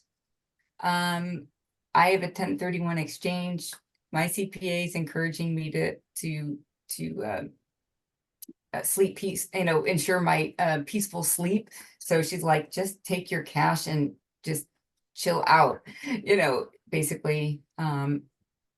Obviously, and I was hoping PropStream was going to show me like hidden gems, and I was like, it's not. So that was my bummer. But the truth is, you got to do the work, you got to do the research and the investigation and stuff. And so, but I'm not seeing anything obvious like, that's the obvious winner. Like you said, it is old data, so those obvious winners, they've been snapped up, and I'm like, oh, there's a good one. Oh, it's already pending. So if you want, I worked at a hedge fund a long time ago. I could probably walk through kind of like a generalistic risk profile of like how I have approached it to markets as far as picking a real estate market. Now I kind of stumbled upon mine, but just how I go about it if I was picking a new one today, because it's how I kind of came across going to Columbus, Ohio, is, and I'll just, people can chime in or whatever, and feel free to disagree. It's just my mere opinion, but I think you have to, you have your cash flow markets, which are going to be lower price, but they're not going to have as much appreciation. And you really have to get the cash flow right.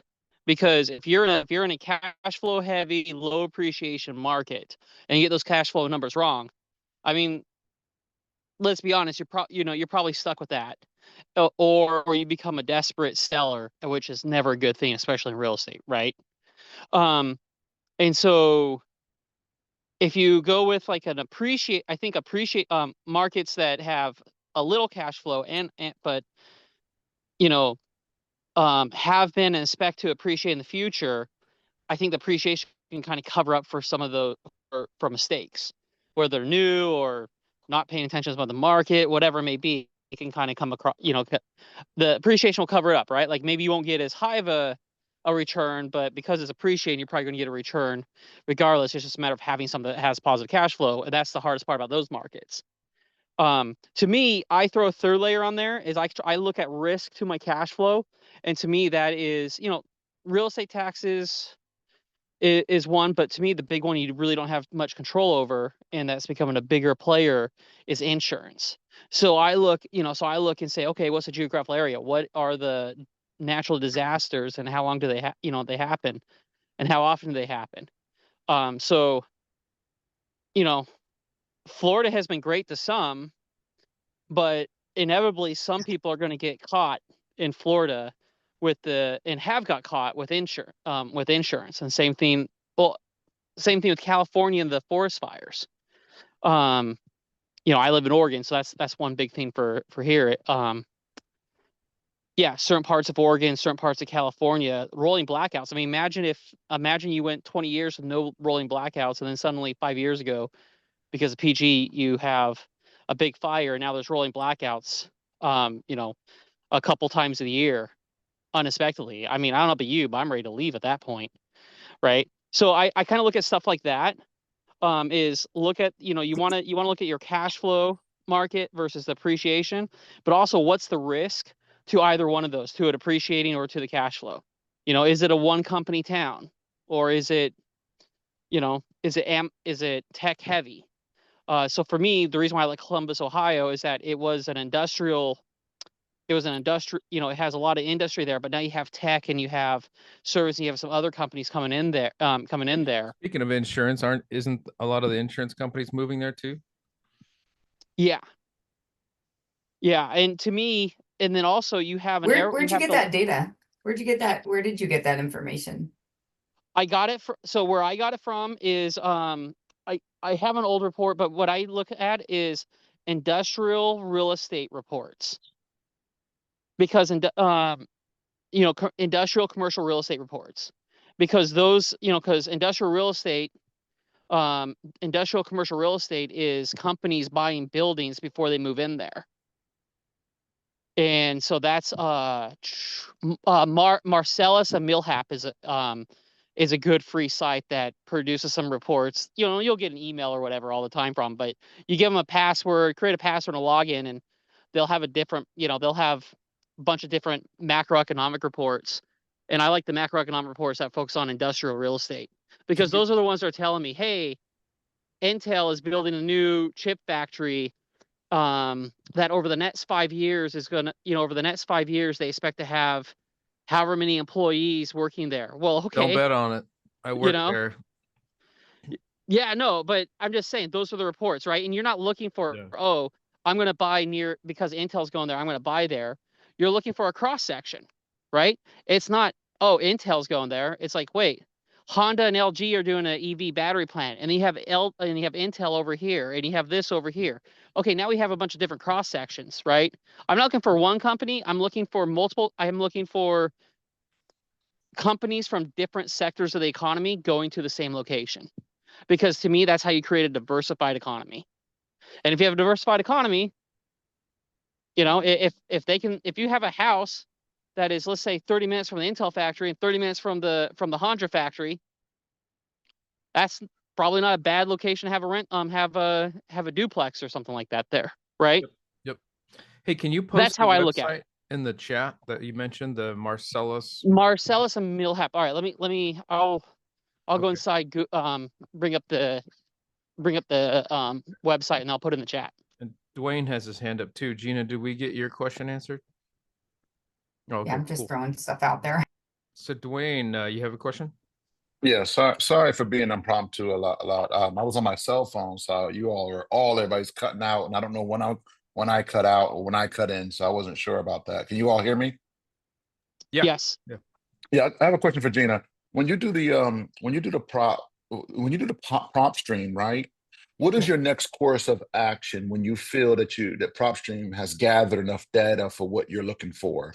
Do you just call the realtor first of all, I'm a little confused about PropStream. It's a little ambiguous to me. And I typically don't invest where I don't have boots on the ground.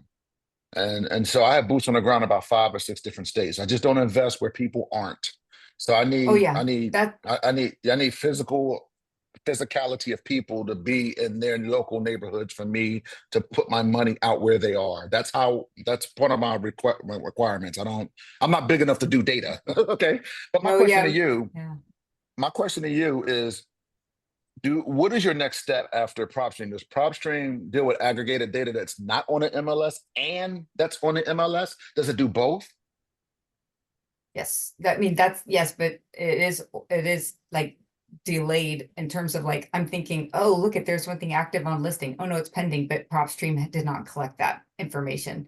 But I just started with the Dwayne, and I just wanted to see, but I did, I have found a couple things like, I was able to find, for example, the owners, and I found the owner's name, and I had to do some really like some backward somersault to get to the county tax, and I found the homeowner, blah, blah, and then PropStream revealed that now it's an LLC. So there was a transaction not recognized on the county record. So now I'm like, oh, now I know it's not mom and pop selling it, which you're thinking, oh, I can deal with these they, like Jared said earlier, they already got swooped in, and somebody already picked that up, and they already flipped it, which is fine, you know.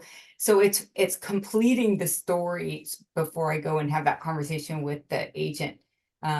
So that's my kind of my thought on this. I'm going from the single family, you know, my history is we did a 1031 exchange. We bought single families in 2021.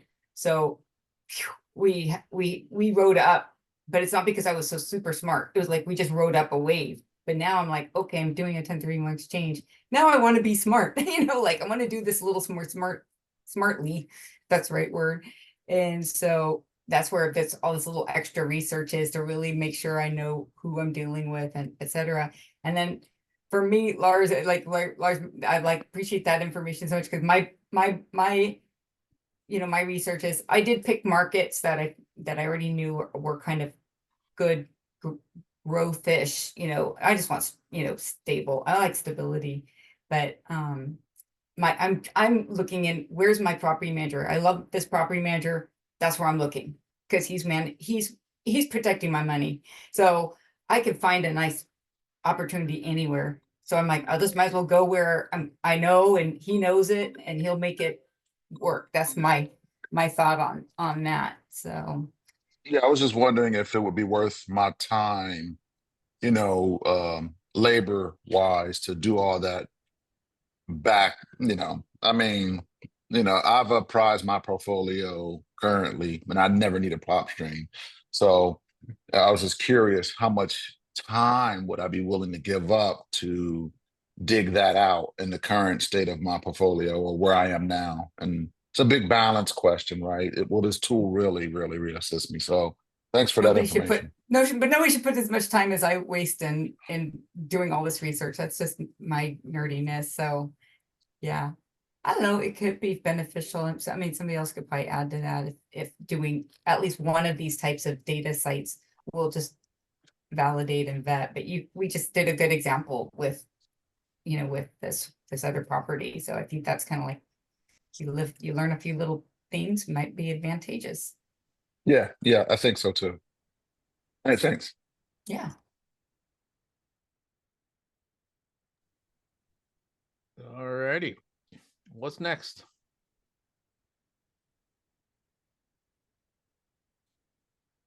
I'm just the prodder and the poker in this thing. I'm not the talk. I'm trying not to be the talker person.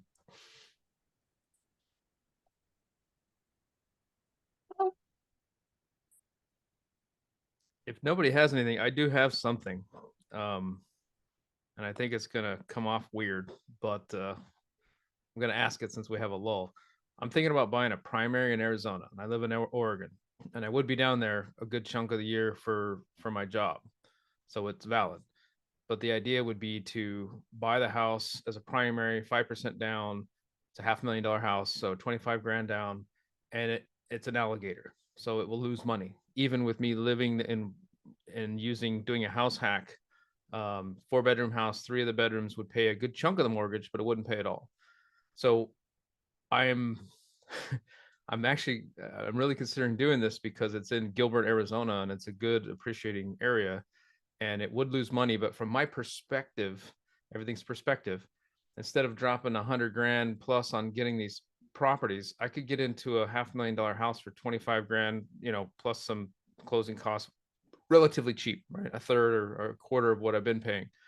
And is my mind wrong? Am I off there? I mean, goal wise, like if I can afford, it's going to lose 8 to 12 grand in the first year.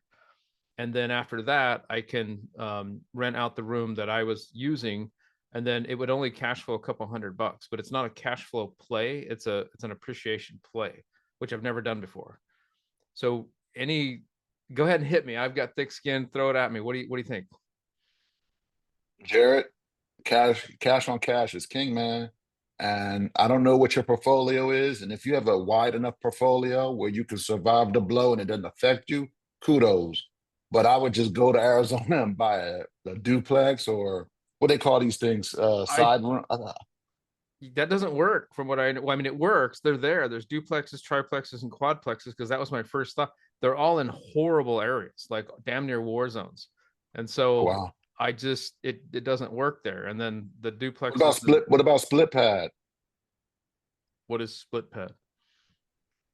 Well, you would take it's like a room and boarding house where you have like Oh, pad split? Yeah, that's what I'm pad doing. split. I'm Yeah. actually, I'm Oh, actually okay. doing pad split. So I've got 24 units in the Phoenix Metropolitan, and those are doing great. And I love it. I'm good with those. At least You can you get a pad split in Arizona? yeah, I've got 3 of them. Oh, I would just do another one. I mean, I don't know about the They change your fee structure, so that's a whole other thing. That's the reason I'm looking at the, you know, when you okay. put, this is one thing I'll mention to people here. If you have a single point of failure in your strategy, which I do, which is pad split, and then something changes, the variable changes and it throws everything off. There's a reason that, like, for me, and it's funny that this happened to me because I'm an anti single point of failure guy. My whole job, my whole career, I'm an IT guy. Everything is redundant, right? Like switches, Right. people, resources, all this stuff. And then what do? I go out and invest, and I got the big ass single point of failure, and then they change their fee structure. I'm like, okay, I deserve that. Okay. I deserve that, right? That was Okay. my fault. So, but I'm pivoting in a couple ways. One, I'm turning one into a probably into a sober living, and then the other 2 I'm keeping. And then moving forward, I'm going to do co-living. But in the meantime, I figured I'd buy a primary and mention this to you all to see what your thought process is there, because I know it's. And you're moving there because you want, or you're doing this, you'll be living there, like Half and half. Half and- So I just so happens I went back to Intel as an IT manager, and a big chunk of my team is in Arizona, in Ocotillo. I looked in Ocotillo, but there's not a single house that I can find there that does not have an HOA. They're all HOAs, which is the weirdest thing ever. I couldn't find a single one. So the 2 closest towns that I figure, there's Chandler and Gilbert, and I drove Chandler, and Chandler's good, especially for like a rent by room model, but it's so up and down and somewhat sketchy, and it's a little cheaper. But Gilbert is more of a family town. And the thing that caught my eye, I've mentioned this a few times, is the average medium income of the people living there, which, by the way, the age is 37, which is low.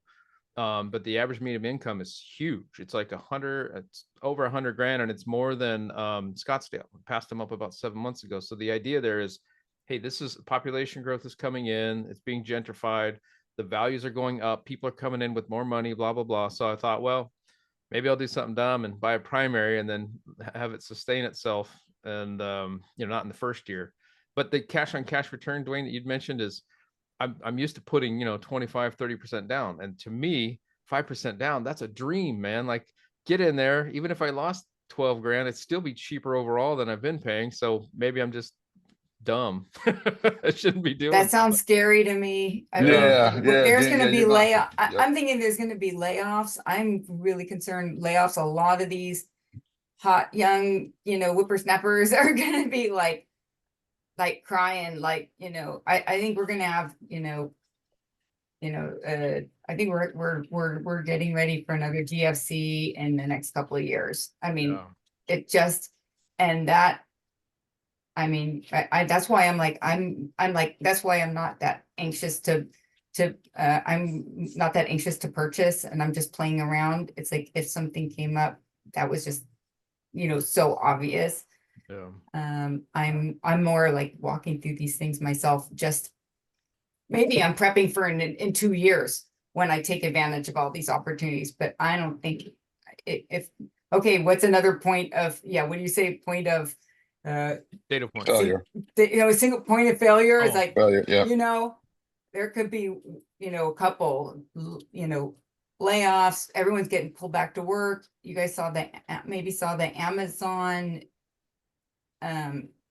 where they're doing a whole like adjustment to the ratio of individual person to rate management. So that all those guys are getting laid off. Everyone's got to come back to the office. So that's I think it's gonna be a whole nother, that's just not one company either.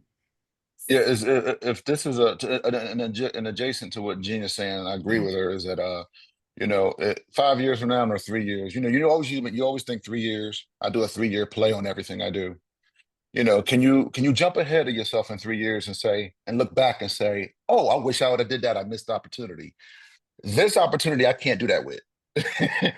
I can't jump into the future and say, oh man, So because I can't say that, I can't give you my vote of confidence that this will predictably work. Actually, here's the irony: the Delaware that Lars just mentioned is actually a better risk than what you're talking about.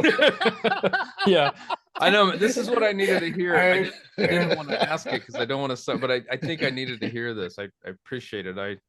I'm looking If you're at gonna do it, listen, go on the edge of the ghetto. I know it's hard, but wherever the ghetto is in the edge of Scott or Arizona, wherever the locations, go get feet on the ground and find out which block works for you. I agree. The neighborhood or the zip code is tough, but like in Philadelphia, all these neighborhoods are block by block, and I'm not kidding you. They're block by block. You can have all you need to find is a nugget that has a 4-block radius that's being currently starting to be gentrified. That's it. That's all you need, and you're good. And so you're just looking for your return. You go in there and do some hard money on it, turn it out. So you already turn the hard money out, convert the loan to conventional, and then either rent it out or live in it yourself temporarily and then sell it. Because you can sell it and still get your money back. That's like a self-play insurance plan that you flip the property to yourself anyway. So you already got your money, your equity in it. So it doesn't matter whether you rent it out or sell it. You win 2 ways. Don't matter. As long as it cash flows, you win coming and going. There's no issues with that, like legally. Like if you go in, get a property, let's say I buy it under either my name or an LLC, either way, and I do a hard money and then I flip it, I can flip it to myself, no issues legally. Yes, by law, Freddie Mac put out a law saying that if the principal of the LLC is identical to the person that bought it, the loan is legally not required to do subject to or do on sale clause. That is by law. That is specific. That is written. I am not BSing you, and I'm not I'm not telling you ghetto language. I put my house under a trust, and the loan company reached out to me and said, "Hey, we noticed that the title and the principal of the trust are the same principals, you and your wife. Here, we're just going to switch the loan into the trust. This is legal. We're good." That physically happened in the physical world that I live in. So that's not like, I'm not YouTubing you. I'm not inflating you. I'm not BSing you. I'm just putting that out there. I can send you an email that backs all this up. I would love that. I'm gonna put my email in here, and anybody else wants to hit because I have one house that's in my name and the others are in an LLC, and I want to transfer it into the LLC, but I'm scared about do on sale and all the stuff you hear. I'll send you the email I just sent out to a buddy of mine in New York. That's easy. And get your lawyer to verify it because they don't know either. They give me all the maybe. Yeah. I got you. Research this. I pay you to research this to verify this. I just put my email in the chat. Thank you. I think what he's referencing is the Saint Germain Act is what allows you to put it into a trust without the banks being able to do anything about it. I just had a clarifying question. The Saint Germain, that's true. But you can also put it in an LLC as long as he's the principal, or even if the principal of the LLC is a holding company, but he is the principal of the holding company. Yeah, that is my situation, by the way. It doesn't matter. It doesn't matter. It boils down. It goes down to somebody that's flesh and blood, and it's him, and they're cool with that. Nice. I was just going to ask. Living in the Philly area, the only thing I've noticed, and maybe things have changed, but I feel like the only state where you can't do that the only place in the country you can't do that transfer is Pennsylvania. We had thought because the lenders were fine with it, but the Pennsylvania State Tax Division, even if you were transferring it from a wholly owned LLC from yourself to or from yourself, they were going to charge you transfer tax again, which is what 4%, 2%. Chris, you're correct. You're correct, which is the reason why my current Philadelphia property is still in my personal name in Philadelphia, in the city itself. That is a correct statement in the city. That is not correct outside the city. I agree with you. But this is a transfer tax. It's not against the law. In other words, you get hit with a big fat tax. But it's not like they're not doing. It's not a due on sale. It is a tax, a tax that they hit you with. That's correct. Okay, thanks. I love doing these, man. I learned so much from this stuff. It's unreal. I love this. Thank you. Now, I was told, can you guys, maybe you can clarify this for me. I thought I heard, and I'm trying to remember that if you do the transfer, if you transfer the property into a trust, that you don't get hit with transfer taxes, but if you do it into an LLC, you get hit with transfer taxes. No, that is not. That is not. It's either or. Look, I'm about Okay. to send it. It's either or. It doesn't matter. Okay, it is for both. It is for both. As long as the principle is identical. They care about the blood person, which is Jared. They don't care about the entities that he started. As long as he's the same person that owns the loan, they don't care. You don't get hit with transfer taxes at that point? In Philly, you do. Philly's weird like that. In any city, Okay. New York is the same. Well, New York is weird too. But I'm gonna tell you, Where do you go find it out for your location? Because obviously I have some rental properties in Delaware, and I've been wanting to do that. And that's actually that's actually one of the things on my to-do list is get hold of a trust, somebody, a trust lawyer or whatever, and clarify some of that stuff. So where do you go find out that you can't do that in your city? But because you're saying it's in your city, not in your state, is that how it is? Well, Philly has weird laws with taxes. Chris is absolutely correct. They will tax you. Let me be overtly clear. What I'm saying is that the banks won't call your loan with a due on sale clause. I'm being specific about that. I do mean due on sale clause. Yeah. Okay. They won't call the loan due. That does not mean that Philadelphia won't charge, or New York, or whatever major metropolitan area won't charge you a tax for the transfer. That's a different subject. You have to look that up. Chris is absolutely correct, because I have a house in Philly the same way, and they will hit me with a transfer tax unless there's a way for me to get out of that, but I haven't exercised it yet. But that's like niche rabbit hole stuff. So yeah, that is true. If you have to look up in your city to see what laws they have to make sure that when you transfer these two names, they don't hit you with a tax. But we're talking about specifically about the due on sale clause. Right. Yeah, the St. Germain Act, I know, at least for trust, but you're saying even if you put in the LLC and you still in the LLC, they still you're still good to go, which is awesome. So yeah, I'm explicitly saying that. That's what I'm explicitly saying. Yes. Okay.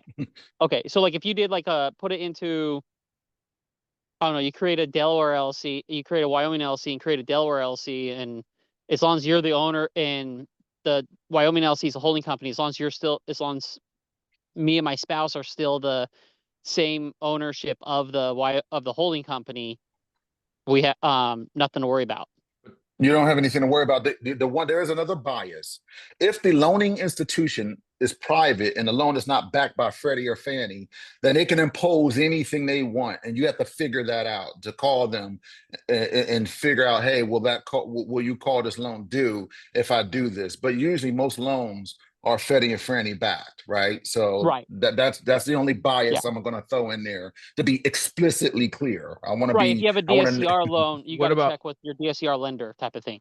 And then right. If there's a private lender and a DSCR, yes. I don't know those biases. You would have to look into that. That's correct. But if it's backed by Freddie and Fannie, I'm about to send Jared an email now, where it says on Freddie and Fannie's website that they will not call the loan due, and they say it on the government site itself.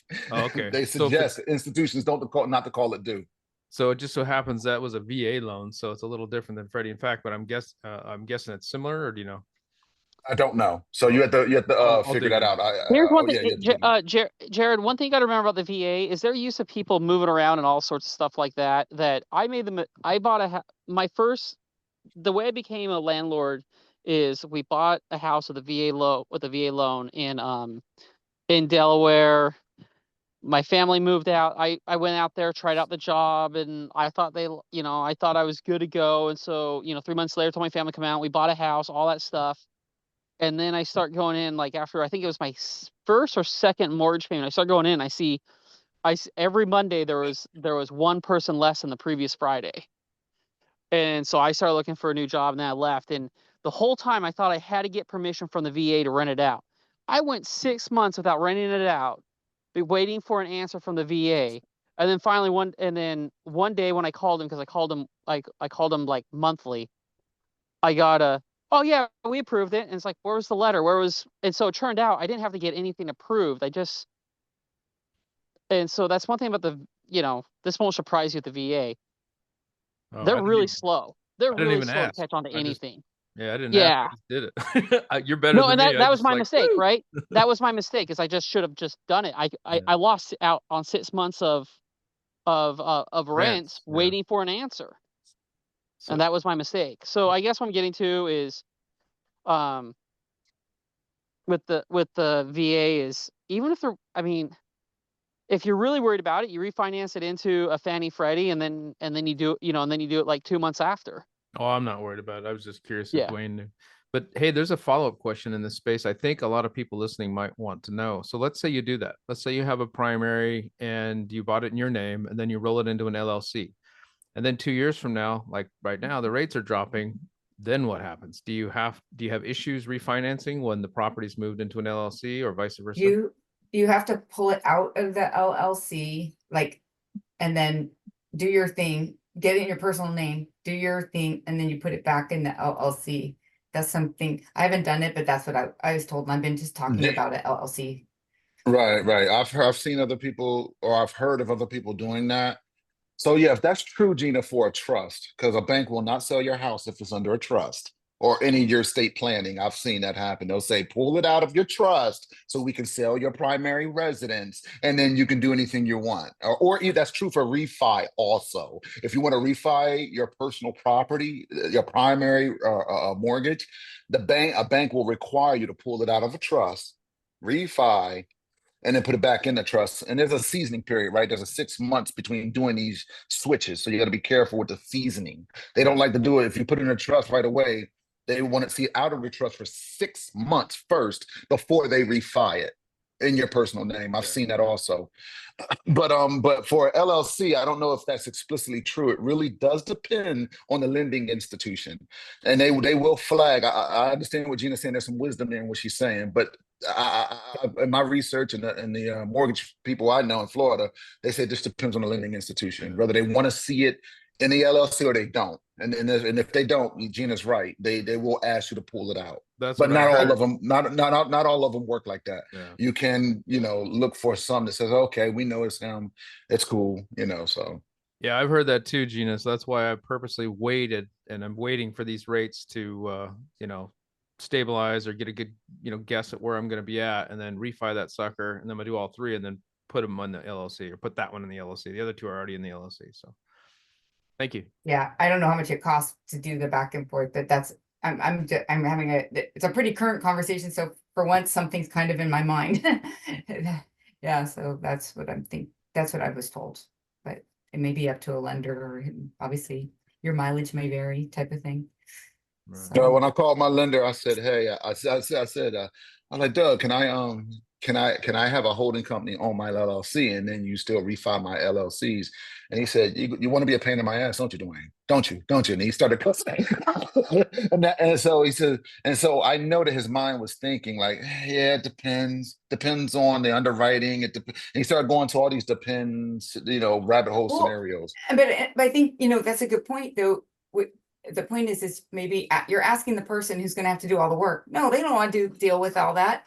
They want you to take on. It's like, so you do have to ask. I feel like sometimes it's like who we ask is like we're gonna get a different answer. It's like I'm dealing with a self-directed IRA right now. I'm setting that up, and it's like, so of course the regular IRA custodians, they don't want anything to do with self-directed. So they're gonna say you can't do it, la la la, or it's crazy, or da da da, because that's not in their wheelhouse. It's not their theme. So yeah, I do see it. I have two self-directed IRAs. I would unless the risk was worth it or the property had enough equity, I wouldn't put any property under it. But I do use it for other types of investments, where I scale like my investment strategy. So I'm not just stuck in properties. Wow, I'm doing that too. I didn't realize we're all doing this. I've got two self-directed also. I do private money lending out of my Roth for the guys that are really good. And then there you go. Questionable ones, I use the traditional. There you go. My Roth is my golden goose, man. I'm not touching that thing. So now my accountant is pissed at me right now. I mean, doing K1s. He's cussing at me. We're going back and forth. I just had to file. I think we have to September 16th. And we wait to the last minute, you know how it is, Jared, the last second with these things, right? So I got to get on time. But you know what? I don't know about you, but my accountant charged me $350 an hour. If I send him an email, it's like $90. You know what I mean? So I don't care. No, you got a blessing. Yeah, mine isn't. Well, he did an amendment for me because he fat fingered and made a mistake, and he did that for free. So we have a weird relationship. And I think I'm a little bit more an advanced type of, accountant type person. I mean, advanced type of, customer. So, I think You're he's helping taking him learn. he's taking the opportunity to learn. So, and he kind of admitted it, like, hey, this is very interesting. You do these things. Like, I know of them, but I've never done them. This is very interesting, type of deal. So, That's and, cool. and I'm all for relationships. So that wins. I'm for him learning. If he's willing to learn and I'm legal, everything's clean and open and transparent, I'm good. So, Yeah, being a new investor, I went out and found an accountant that was an investor himself, and then also knew all okay. this stuff. And Okay. then, because I, being new, I didn't want to learn. I wanted someone to make sure to, and it worked too, man. Because my first year, I was able to leverage a cost segregation, and I even ran the house as a short-term rental. I mean, that was awesome. I wouldn't have known any of that crap, right? So Now I'm doing a cost seg on my beach property right now. It's just finished last week. what'd Yep. that run you? What'd that cost you? How It much? cost me, well, it saved me more than it cost me, right? Yeah. They're gonna always say that, right? So I mean, I think because I was referred, there was an extra 1,000, but I think the cost was 3,000, but I think the That's about right. referral was an extra 1,000 because I run there's this guy I deal with who does deferredtax.com, and all he does is tax strategies. That's it. He knows how to escape a boot on a 1031 in case you don't make the transfer. This dude is like wild. He knows how to bang it into a financial instrument that's owned by a bank that acts like a trust. So in case your 1031 falls through, you can just bang the property out to that and then say, no, it didn't fall through. This other entity just bought it. It's tax free. You don't have to tax me. I've never heard anything like that. And I That's say, cool. hey, this. I had to call this guy. I said, hey, man, is that legal? That He said, doesn't yes. sound, but yeah. No, but no, and they named the banks to do it in California and all that. Oh, I This has need been done that. before. Me I too. need that contact person right now. Man, Well, welcome to this, banking. That's how rich people stay rich. Yep. I that's how mean, rich. That's what he you told know, me. He said, "This is how rich people stay rich, man." So what Kim McElroy very wisely said, he said, if you ever do a 1031, please be wise. Capture the property first, bring it under contract, so it's no mystery between your sale and what you want to buy. Just take the hit up front and capture the property. Bring it under contract first, so that there's no boot. You know what I mean? So that there is not that you missed. Oh, I missed and it fell through. There's no fall through. You brought on a contract. And if it wasn't under contract, if it breaks, then that's different. What's the But he boot? said, What's that mean? Well, well, I have since I'm an investor, I am not a real estate agent. I'm just an investor. A boot is when, if to my knowledge, and please, Gina, correct me or articulate what I'm going to say in a ghetto fashion. Please re-articulate. A boot is when basically when the IRS sees that your 1031 didn't work, they see that you took the money as income. So they call it a boot. And you can like chat GPT this and what Cool. it means. Yeah. And they say, hey, you took that as income. We see it as income, so you need taxes on it. And it's like, no, I didn't take the sale of the house on income. I failed. Got it.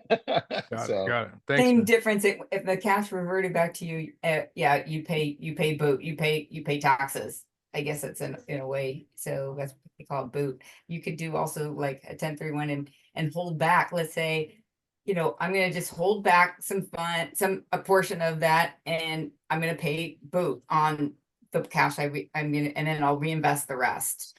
And there's definitely some, but it's all over the internet what you need to do to meet it. I just discovered a partial exchange as a possibility, but does that pencil out as any benefit? Because there is going to be boot. It could be boot on the debt if you don't use enough.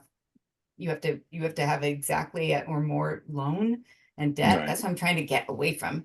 And then same thing with the reinvest the gain, and to have it totally 1031 tax deferred. But I'm kind of like, okay, well, what if I kept a little cash, on the side and then pay boot on the rest? So Okay.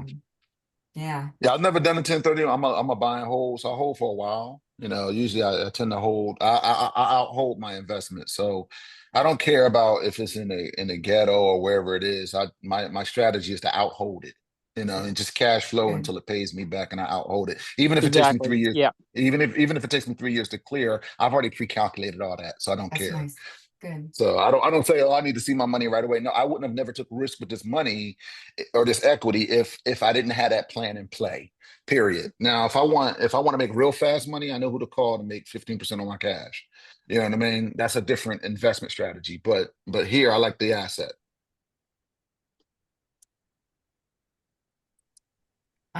Cool. I was gonna say, I think I paid about 1,800 for cost seg, but that's because I did it on multiple houses, so maybe I got a discount. You gotta. So Yeah, I McGuire. think you can shop around. I'll try to get that. Who did Yeah, I that? use McGuire. Oh, what's Macarin? I forget the name of these people. Carl. Let me look up Carl. If I can quote Benson is from where? Where's this guy from? Yeah, McGuire and Sponsel. They're like number 2 cost seg people in America. Okay, I did costsegarauthority.com, costsegregationauthority.com. And like kind of like Jared, I go to who has big precedents, and these are like the number. You can get any CPA firm to do it for you, no doubt, there's thousands of them. But you know, I went with either the number 1 or 2 in America that they fight for number 1 and 2 back and forth. It's McGuire sponsor on another company, and I just used them because I didn't want to have a problem with the IRS, and if I did, I needed people that knew how to fight. Yeah. so, so Exactly. Exactly. Hey, That's the thing. You can have anybody, but not everybody's gonna fight. I'll when just slight little background, like when I my first day at the hedge fund when I went there as an intern, my boss said, "Look, these jabronis about 3 miles, about 3.5 hours south, are writing laws that have 2,000, 3,000 pages." He goes, "Your job as an intern is to read it and find loopholes. And if you can't find a loophole in a 2,000 page bill that was just passed that we cannot use to make money off of, I don't even know why the fuck you're here." He literally said pretty much those exact words. He goes, "That's why you're here. That's how you're going to improve. That's how you're going to get, those of you who can find the loopholes that we can make money off of, you're going to be the ones who have the job offers. Everybody else, get the fuck out." And that's literally what he told 8 of us interns, right? It was just a quick 30-minute, a 30-minute thing. But, it was clear on what you had to do, right? You're going to read thousands of pages, you know, as a young kid or whatever, as a young kid, in my case, I was in the military and then I got out before going to school. So I probably had a slight advantage over the others, right? Because I'd been reading government gibberish, for 6 years before I went to college. But yeah, that's kind of the attitude of Wall Street. You want that exact same type of attitude going through these cost segs and everything for you. So if they get caught, they're like, "Oh no, we weren't caught. You're just not smart enough to understand the language in your own bill that you wrote last week." Yeah, a lot of But people knock on cost seg easy, but I know a guy's been using it for 15 years, and as long as you buy the audit insurance, which I do, you should be covered. Now I haven't ran through it yet, so that's why I was curious if anybody here has used cost seg easy. No, I've never heard of them. Is that the one that Matt recommends? Because I was talking about to another investor group on that, and they said that those guys they've either suspended or dialed down their guarantee or I heard insurance that or something like that. That's kind of why I was asking, because I've used them, but I heard it was down for a week. I know some other investors, and they were wow, well, the site was up, but if you went to use the cost seg easy, the audit insurance wasn't there, and it's back now. So I don't know if something happened or their legal team or whatever. Yeah. So now I'm kind of worried. I'm like, oh crap, which is why I reached out to David Weiner, I think it is, and it's the guy Zuber uses, but he's $3,000. Where cost seg is like $500 plus $99 for the insurance. And what they're doing is they're taking the average of a given area, and they'll say, okay, this particular house, 2,500 square feet, blah, blah, blah, blah, blah. here's the average, right? And so they're using that as the cost seg, you know, for whatever's going on. And then if they get audited, that 99 bucks, they're doing the insurance thing. They're playing the average game, right? And so then if they do get audited and you get hit and you bought the insurance, and they're supposed to send in an actual engineer and do it. So it is a risk. Mine was like they had to not interview. We got the help of the tenants to like photograph the home. I mean, it was documented. That's so the right way to do it. Yeah. Okay, good. I'm like, what insurance are we talking about? Right. Because it's like, that's another investor group that when I started the investor group I started with, and I'm still part of them. It's a bunch of doctors and nurses, and they use that group uses a company called ETS, Engineer Tax Solutions. They're they actually send a physical site, an engineer to your site. They do pictures. I have like a 120-page report. And I have to go back and check. I think there's some level of defense they will provide, but it's pretty, I mean, it's a bottoms up engineering report. And as a result, it's a little pricey. You know, I paid anywhere from $1,200 for one large, like mixed use site that has commercial. Like, I think, you know, I probably spent well over $3,000, but I sleep kind of well with it. Well, Chris, how much did they say? How much did they save you, Chris?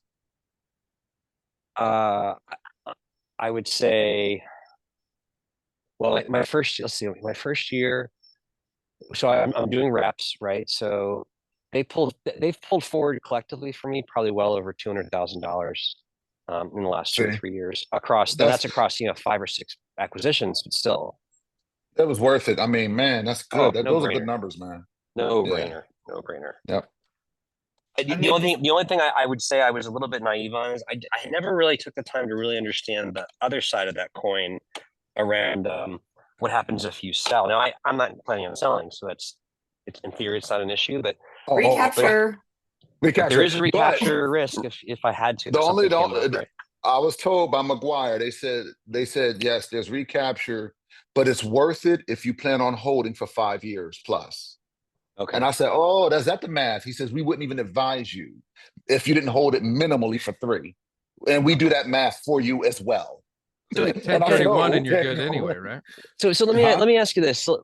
So maybe somebody knows, and if not, I'm probably foolish for me to ask this question. Let's just say, so if you think about what it does, instead of depreciating everything on the 23 or 26 year timeline, they say, oh, like, you know, this can actually be depreciated on a 5-year timeline. And then on top of that, you have the 100, now I guess it's 80%.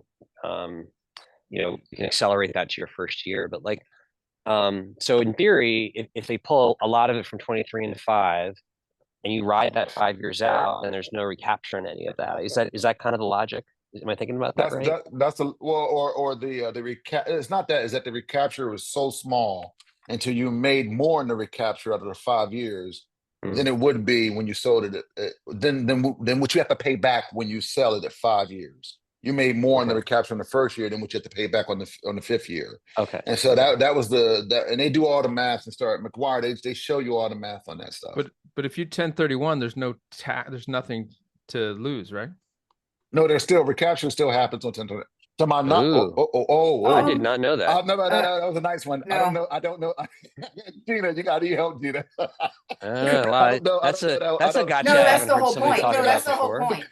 That is the whole point. You're pushing forward. No, I don't think there's recapture. That's good one, Jared. We gotta look that one up. I don't know. I can't answer that. But I mean, I gotta reach out on that one. Yeah. Out of our pay grade, beyond our pay grade. Yeah, if you 1031 into say an apartment complex, then how the hell does a recapture get? You know, I know it's supposed to be like in kind, but Zuber did it. So then now are they going to track recapture on another property? Yes, that's capital gains. I assure you, it is all. They might. I mean, I don't know. I don't know. I don't know. I would have to. Hey, Dwayne, we need your deferredtax.com guy on that one.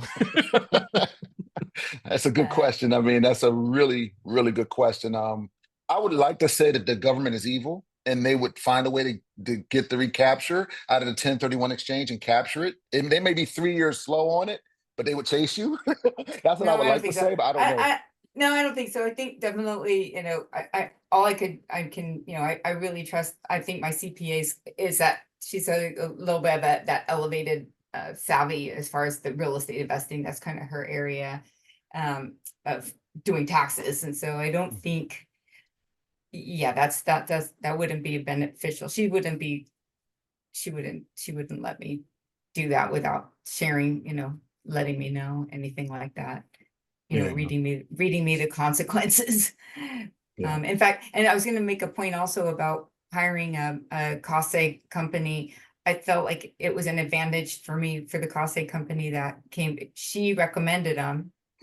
So again, there's accountability between the two of them.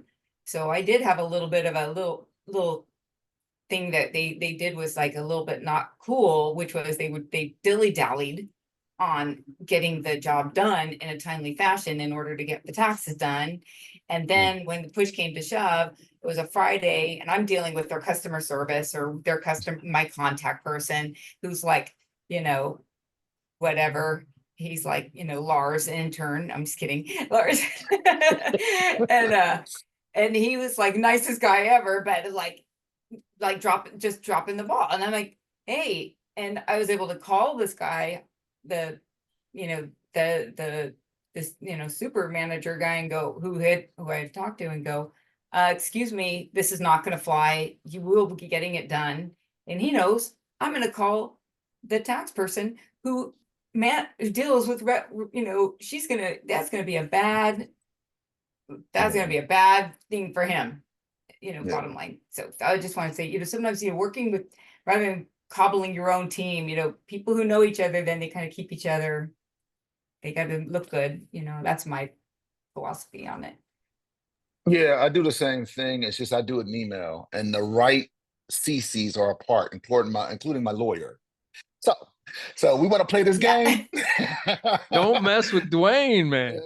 Yeah. We gotta go. I have to. I need somebody to testify what's going on, and lawyers are good at doing that, and I paid them for that. So that's it. And so if we want to do that, then But other than that, I don't really run into any weirdness. So. Hey, Dwayne, how many properties you have? Properties in Philly, right? I have one in Philly, and I have 2 in Ohio, and I have 3 in Pennsylvania, and I live in Pennsylvania. Okay, you live in Pennsylvania. Okay.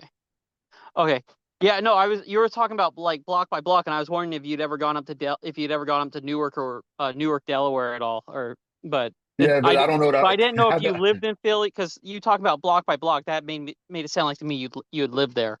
So I lived in Philly for 12 years, and I went to Temple University. Yes. Okay. And my first investment property is about 5 blocks away from Temple. Okay, nice. Dwayne, I missed it. Are you Philly investing in Philly now, or are you elsewhere? I am. I got Chris. I've been approved with the RCA, the Residential Community Association, which is the local Congress and tax, to convert my building into a duplex. I have an architect and all that stuff. So I'm looking to hopefully, awesome.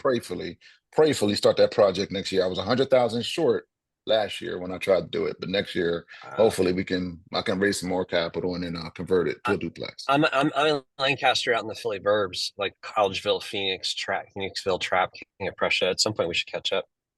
Yeah, we met before. I think we said we were going to catch up and have coffee before. Yeah, I live in Phoenixville. Yeah. So I'll have to close the loop on that. Yeah, cool. I think I shot you an email as well. It's like 3 months ago. I'll dig it up and follow up. Yeah, because your comment earlier about block by block, like you think about Manayunk and you think about Conshohocken, right? And if you can get the right area, if you can read the neighborhood and where it's going, at that level, you can do so well over the long term. Yeah, that's why I was trying to convince Jared. Telling Jared, look, go to the ghetto, man. Listen. When you're so low, you can only look up. Yeah, but man, I gotta tell you, I did actually when I was in I call it Scarysville, but it's Marysville, Arizona. Dude, like no, I'm not doing that. Like scared the crap out of me. Do the edge of Mary. Listen, I did. That's what I did. I went north and I went to Glendale. But the problem was, and I did great for a while, and then everybody and their freaking mother decided to do the exact same thing, and now there's a lot of supply. And so I was like, damn. So I had to pivot. And I'm talking about a specific strategy of supply, which was pad split you mentioned earlier. Right. And the good thing is we've come down. It's been 120 units in the valley, the whole valley online. We're down to 70 today. and most of those 70, I think 50 of them are in Glendale. Where I was like, son of a. So the other two houses I bought up north, there's only 9, and they're full. And those, it's crazy to me. Like I can have, there's only about 10 miles of difference between Glendale property and my 2 Phoenix homes, and it's crazy to me that short a distance. I mean, relative to the whole big ass valley, that's a huge difference in return. Like those 2 houses are, the people that rent there are low maintenance. The property's a little bit nicer. Everything works better up there, and they're full. The Glendale house, which was my first one, I've had nothing but problems. The people that are there, the clientele, so to speak, are just entitled, whatever. There's issues, and I'm not running, I don't think I'm running a slumlord. That house is actually my nicest house, with granite countertops, stainless steel, just awesome. But it just has been a problem since day one, and it's never been full, ever, not for a full month. And the other 2 that came on in March and April, they've been full since they've come online. And I'm like, dude, so that house, okay, it's great. The numbers worked and the neighborhood's good, but for that strategy, there's too much supply there. The clientele are just too much. It's the problem child, right? So I'm pivoting away from that, basically putting it into sober living and getting the hell out of that game. I mean, the government, have you tried a Section 8 or veteran? No, I'm not full. I'm not dealing with it. I'm trying to get time, right? And I know that sounds stupid because rent by room is not a time thing. Well, they pay more. I'm just being like dead honest. They pay more, and so it might be if it's not full, you have a service that you can supply to people that need it. So shelter is always a service, and you could probably get some, you could filter them out, and get some people in there, and it's it's mailbox money after that. So I mean, you don't have to fill them all with Section or anything like that, but maybe 1 or 2, you can fill with people who are in need, and the rest you can, because at least you have your baseline covered with about 2, you know what I mean? Or everything paid. You could depend on that, and the other 4 or 5 or whatever pad split you got going can be filled in with other folks. Yeah. I mean, it's always paid for itself, and I've always made money. Okay. It's just, I'm so spoiled now because the other 2 houses, I'm just being honest. I am spoiled because the other 2, I mean, they're bringing in $2,000 net, all said and done each. So that's $4,000 for those 2 houses.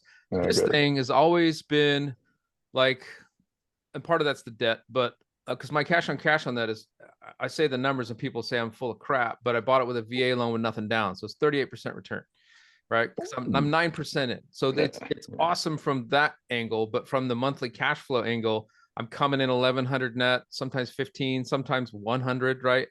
I do not want to spend this much time working on this property for $100 net a month. I just don't. It's just not worth it. Do you manage your own, Jared? You manage your own. You manage your own properties? I manage the maintenance, and if you want to run pad split says they're the property manager and they'll handle it. They don't. I mean, they do and they don't. And so if you want to have a good service, you're going to get involved.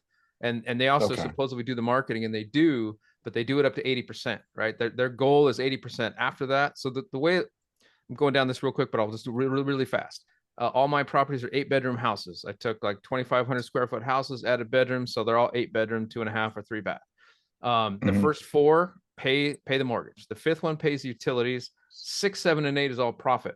So if pad split comes in and does 80%, sure, they'll get me to 6. And then after that, the other 2 is essentially on me, right? To go out and market it. Because their goal with all the supply that's online, they're targeting the houses that don't have any people in it. So on average throughout the valley, they're hitting all the properties up to 80%. Well, the profit is in that last 20%, right?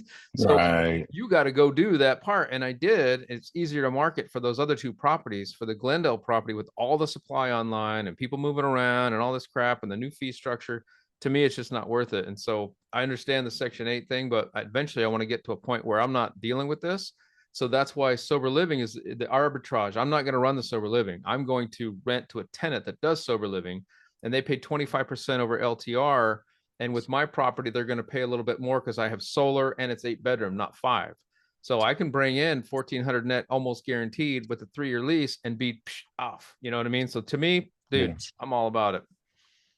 That's good. The sober living is, I've heard of them. Is it as like elderly care? Is that what that is? No, it's this particular sober living is Oxford House, and they're not the highest returning. There's others out there that'll give you, 30, 40%. But the Mm. Oxford House guys, I like them because I've talked to a lot of people that have used them. One guy's got 4 properties and he loves them because they take care of the property, right? And they have a brand to protect. And Yeah. I like that. Yes, I'm not going to get the maximum return, but then again, I'm not going to, I've learned in my short stint, there's what Matt called in that Pace Morby interview, the bullshit to return ratio, right? And so Yeah. my BS level right now is high, right? But I'm getting the return. And then that one property is like, man, I'm not getting the return that I think I need for the amount of bullshit I'm dealing with. So I don't like it. So I'm flipping the script on that one and have 0 bullshit with it close to the return that I'm getting on average, right? It's crazy. We might not want to post this video. Yeah, I think Lars, we should edit Lars. I don't know if y'all caught that. Y'all should edit Lars his address, at least the address portion. I've seen in other communities where, dude, I don't think that's going to happen in this community. I could bet money on it that it won't. Yeah, but people, you just never know. Yeah, but you never know. So I figured I will go do that. I'll edit it out, Lars, if you're still on. Oh, he's still on. Okay. Okay, yeah, great. Thank you. Yeah. It's one of those things I don't worry about, but at the same time, yeah, thank you for doing that. I guess I try not to get all caught up in what, in the net steal or whatever, because at the end of the day, if I do a deal now, it's probably going to put me on the sidelines from doing any other deals for the next year, at least 1.5 years, if not 2 years. So I'm also not going to be like, well, I lost that deal. To me, it's like, okay, I lost that deal. Well, at least I have capital to do another one, I would think. Lars, or right now is a really good time to do a deal. If you can get in between now and the spring. That's my view. Right And that's now, why I'm putting in the work and asking the questions on this one. Because most of the time houses disappear there and this one isn't. And I looked at it but I'm probably having a W-2 job. I'm also probably a lot slower than others would be, than me. Yeah, so me too. You said something. I'm in IT too, Jared. So. Oh, really? I'm sorry. Yeah, I'm just like you. So. So what's happening? You said next spring. What's happening then? So we lost 50 points, right? So that the parent did the Fed are nervous about something. Yes. Right? Something's weird going on. Deflation. And whoever if we have a deflation, it'd be like Japan. You think it's deflation or commercial real estate? Both. Well, I think a little both. Yeah, and all they're gonna do is drop a quarter come January, or between January and March, they're gonna drop another quarter during the sale season. And then we're gonna go into Animalville where everybody starts buying houses again. So right now is the good sandwich. If you can make a deal between now and Christmas. Christmas is, to me, the best time to buy because you're a serious buyer. And not everybody comes around Christmas. So you have both the motivation of the holidays of the seller, and you have people like us who go in and pick. But you need to start that now. You need to start that now. You need to start it now. Right. You need to get your feelers out there, get your finances in a row. Yeah. Because you're right. Dude, that's awesome. And not only with real estate, also with vehicles, by the way. If you're going in a dealership in December, I do that every time. They hate my guts. But so now I have a friend that's a dealer. So I pay market rate for my cars. So if I haven't bought a car in 20 years, but if I do buy one, I pay literally, I go to Manheim car auction. I think, Chris, you may know about this. And I literally go on the showroom floor, the same floor that, sales dealsmen go to buy cars to sell you at their lots. And that includes Chevrolet, Mercedes-Benz and all that. And I just buy it at cost with no hardly any markup. Nice. But yeah, I agree with you. That's awesome. I love being in these circles because you talk to people outside of investors and you say something and they're like, oh, you're crazy. They just have a totally different mindset. And what you just said right there, Dwayne, I 100% agree with and that's why I've been trying to buy now. Everybody's like, you're so stupid. You're buying, the rates are so high. And I'm like, what's the old saying? You date the rate and marry the price or whatever the hell it is. And that's 100% true. If you can make it cash flow now, like I'm just sitting here smiling because when these things are cash flowing $2,000 now. Well, the two of them are now at 7.65. I refi these suckers.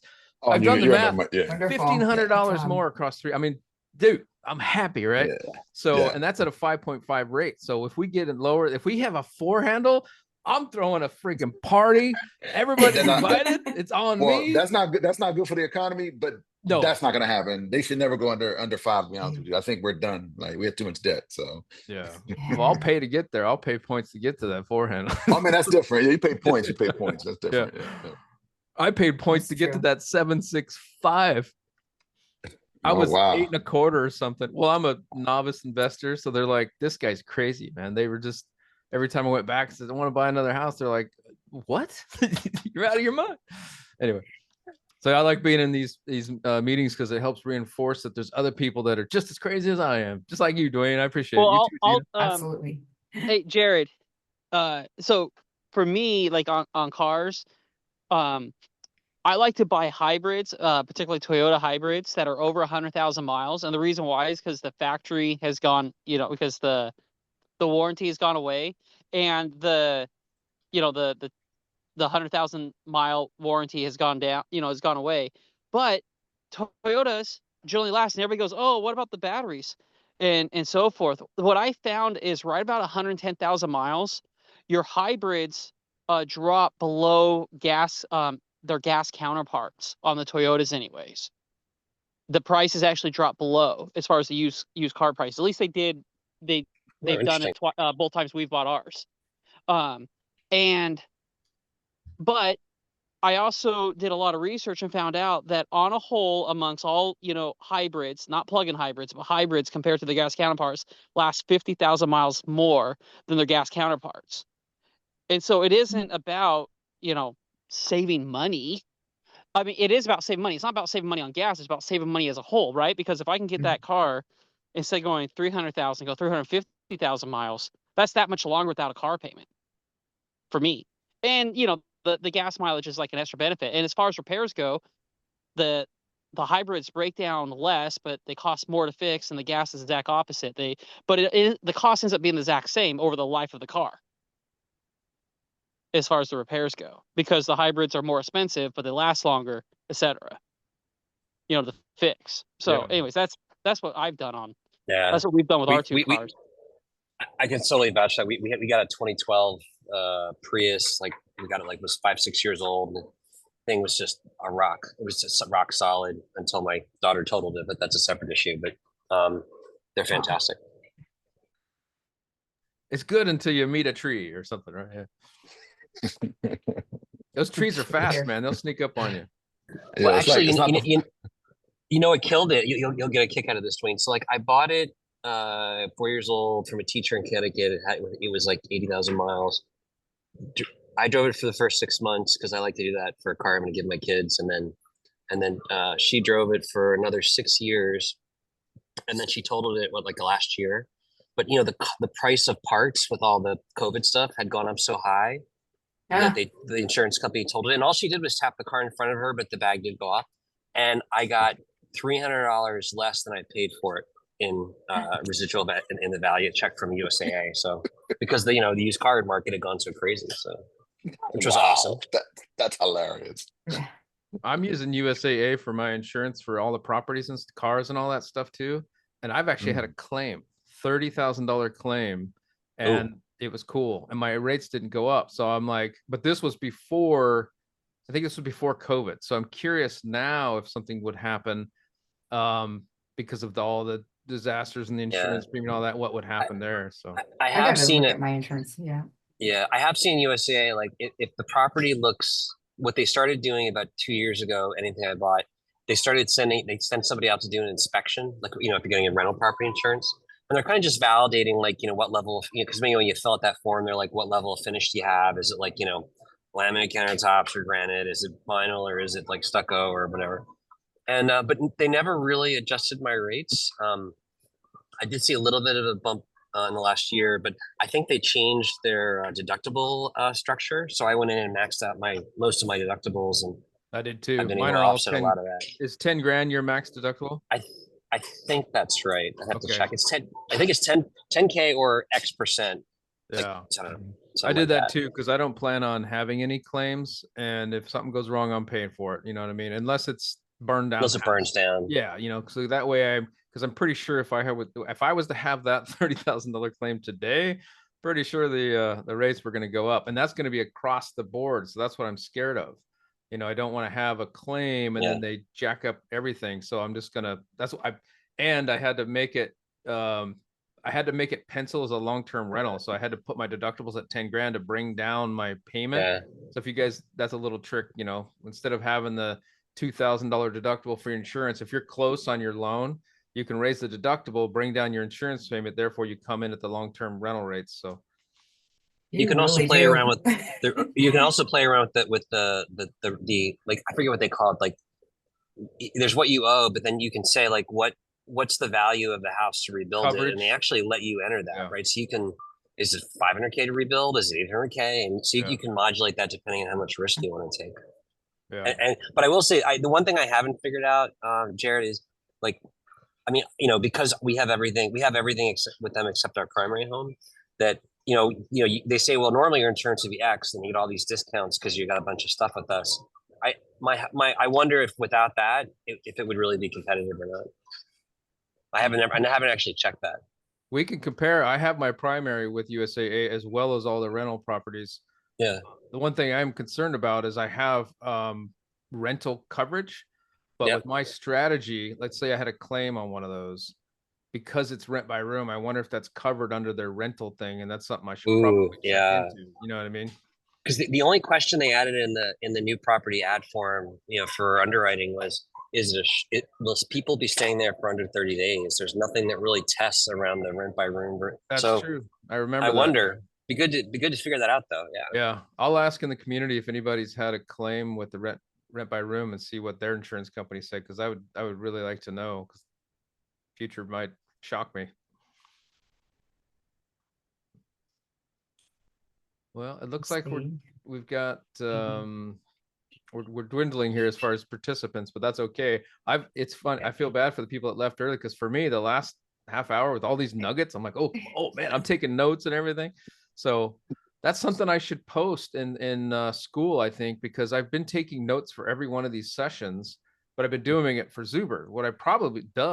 I should probably put these out on SKOOL somewhere so people can read all the notes. That would be that'd be great. I broke down and bought like a high-end MacBook because I heard that, you know, you could run these cool AI tools that would like, they would sit and listen to your video chats and Zooms and stuff and take like amazing notes. I haven't seen it happen yet. I'm still playing around with different tools, but man, I'd love to find that. So there's you can automate all kinds of AI bots. Like, usually not this one, but usually when people join some of these Zoom calls, there'll be like, I don't know, 15 AI bots recording the text. I used to do it, but it pissed people off, so I don't do it anymore. And they didn't want to be, so I just said, all right, I'm not. Ozbot was one. If you Google AI chatbot, or not chatbot, I think at the bottom of the screen it says AI companion. Yeah, it's baked into Zoom. It's baked into Zoom. If you want to turn it on, it'll just generate the notes for you. Oh, okay. Didn't know that, but you know, other people come into Zooms and they can spawn their own, so that way they keep their own chat or whatever. But I don't think Zuber cares. I don't care. I'm just the facilitator turning on the record button. Oh, that's the boss. It's a little uncomfortable for me personally, but notice that the chat doesn't get saved. That's the only thing that's a bummer for me. Yeah, that's where people put all the links and everything. Well, I think it does save to your local. If I'm not mistaken, you can turn that on as a feature locally on your client and say save all my chat, and it saves it in a folder on a hard drive somewhere. I forget. Zoom has its own folder structure. You can look for. I had it. I used to use it actually for IT meetings and stuff I was in. Okay, well, guys, I think I'm gonna log off, but good conversation. I definitely have some other things I wanted to touch base, but I think we're all maybe time to have our Sunday and rest and yeah. So thank you so much, Jared, and everybody. Yeah, thanks, Gina. And thank you. Good one. Yeah, thanks, Gina. Bye, y'all. I think I'm on board with that. If you guys are, is there anything more we want to chat about, or? No, great call. Thanks for everybody joining. Yeah, good call, guys. Thanks, Yep. guys. Appreciate all the info. Have a good one. Yep, take it easy. Okay. Bye-bye. all right.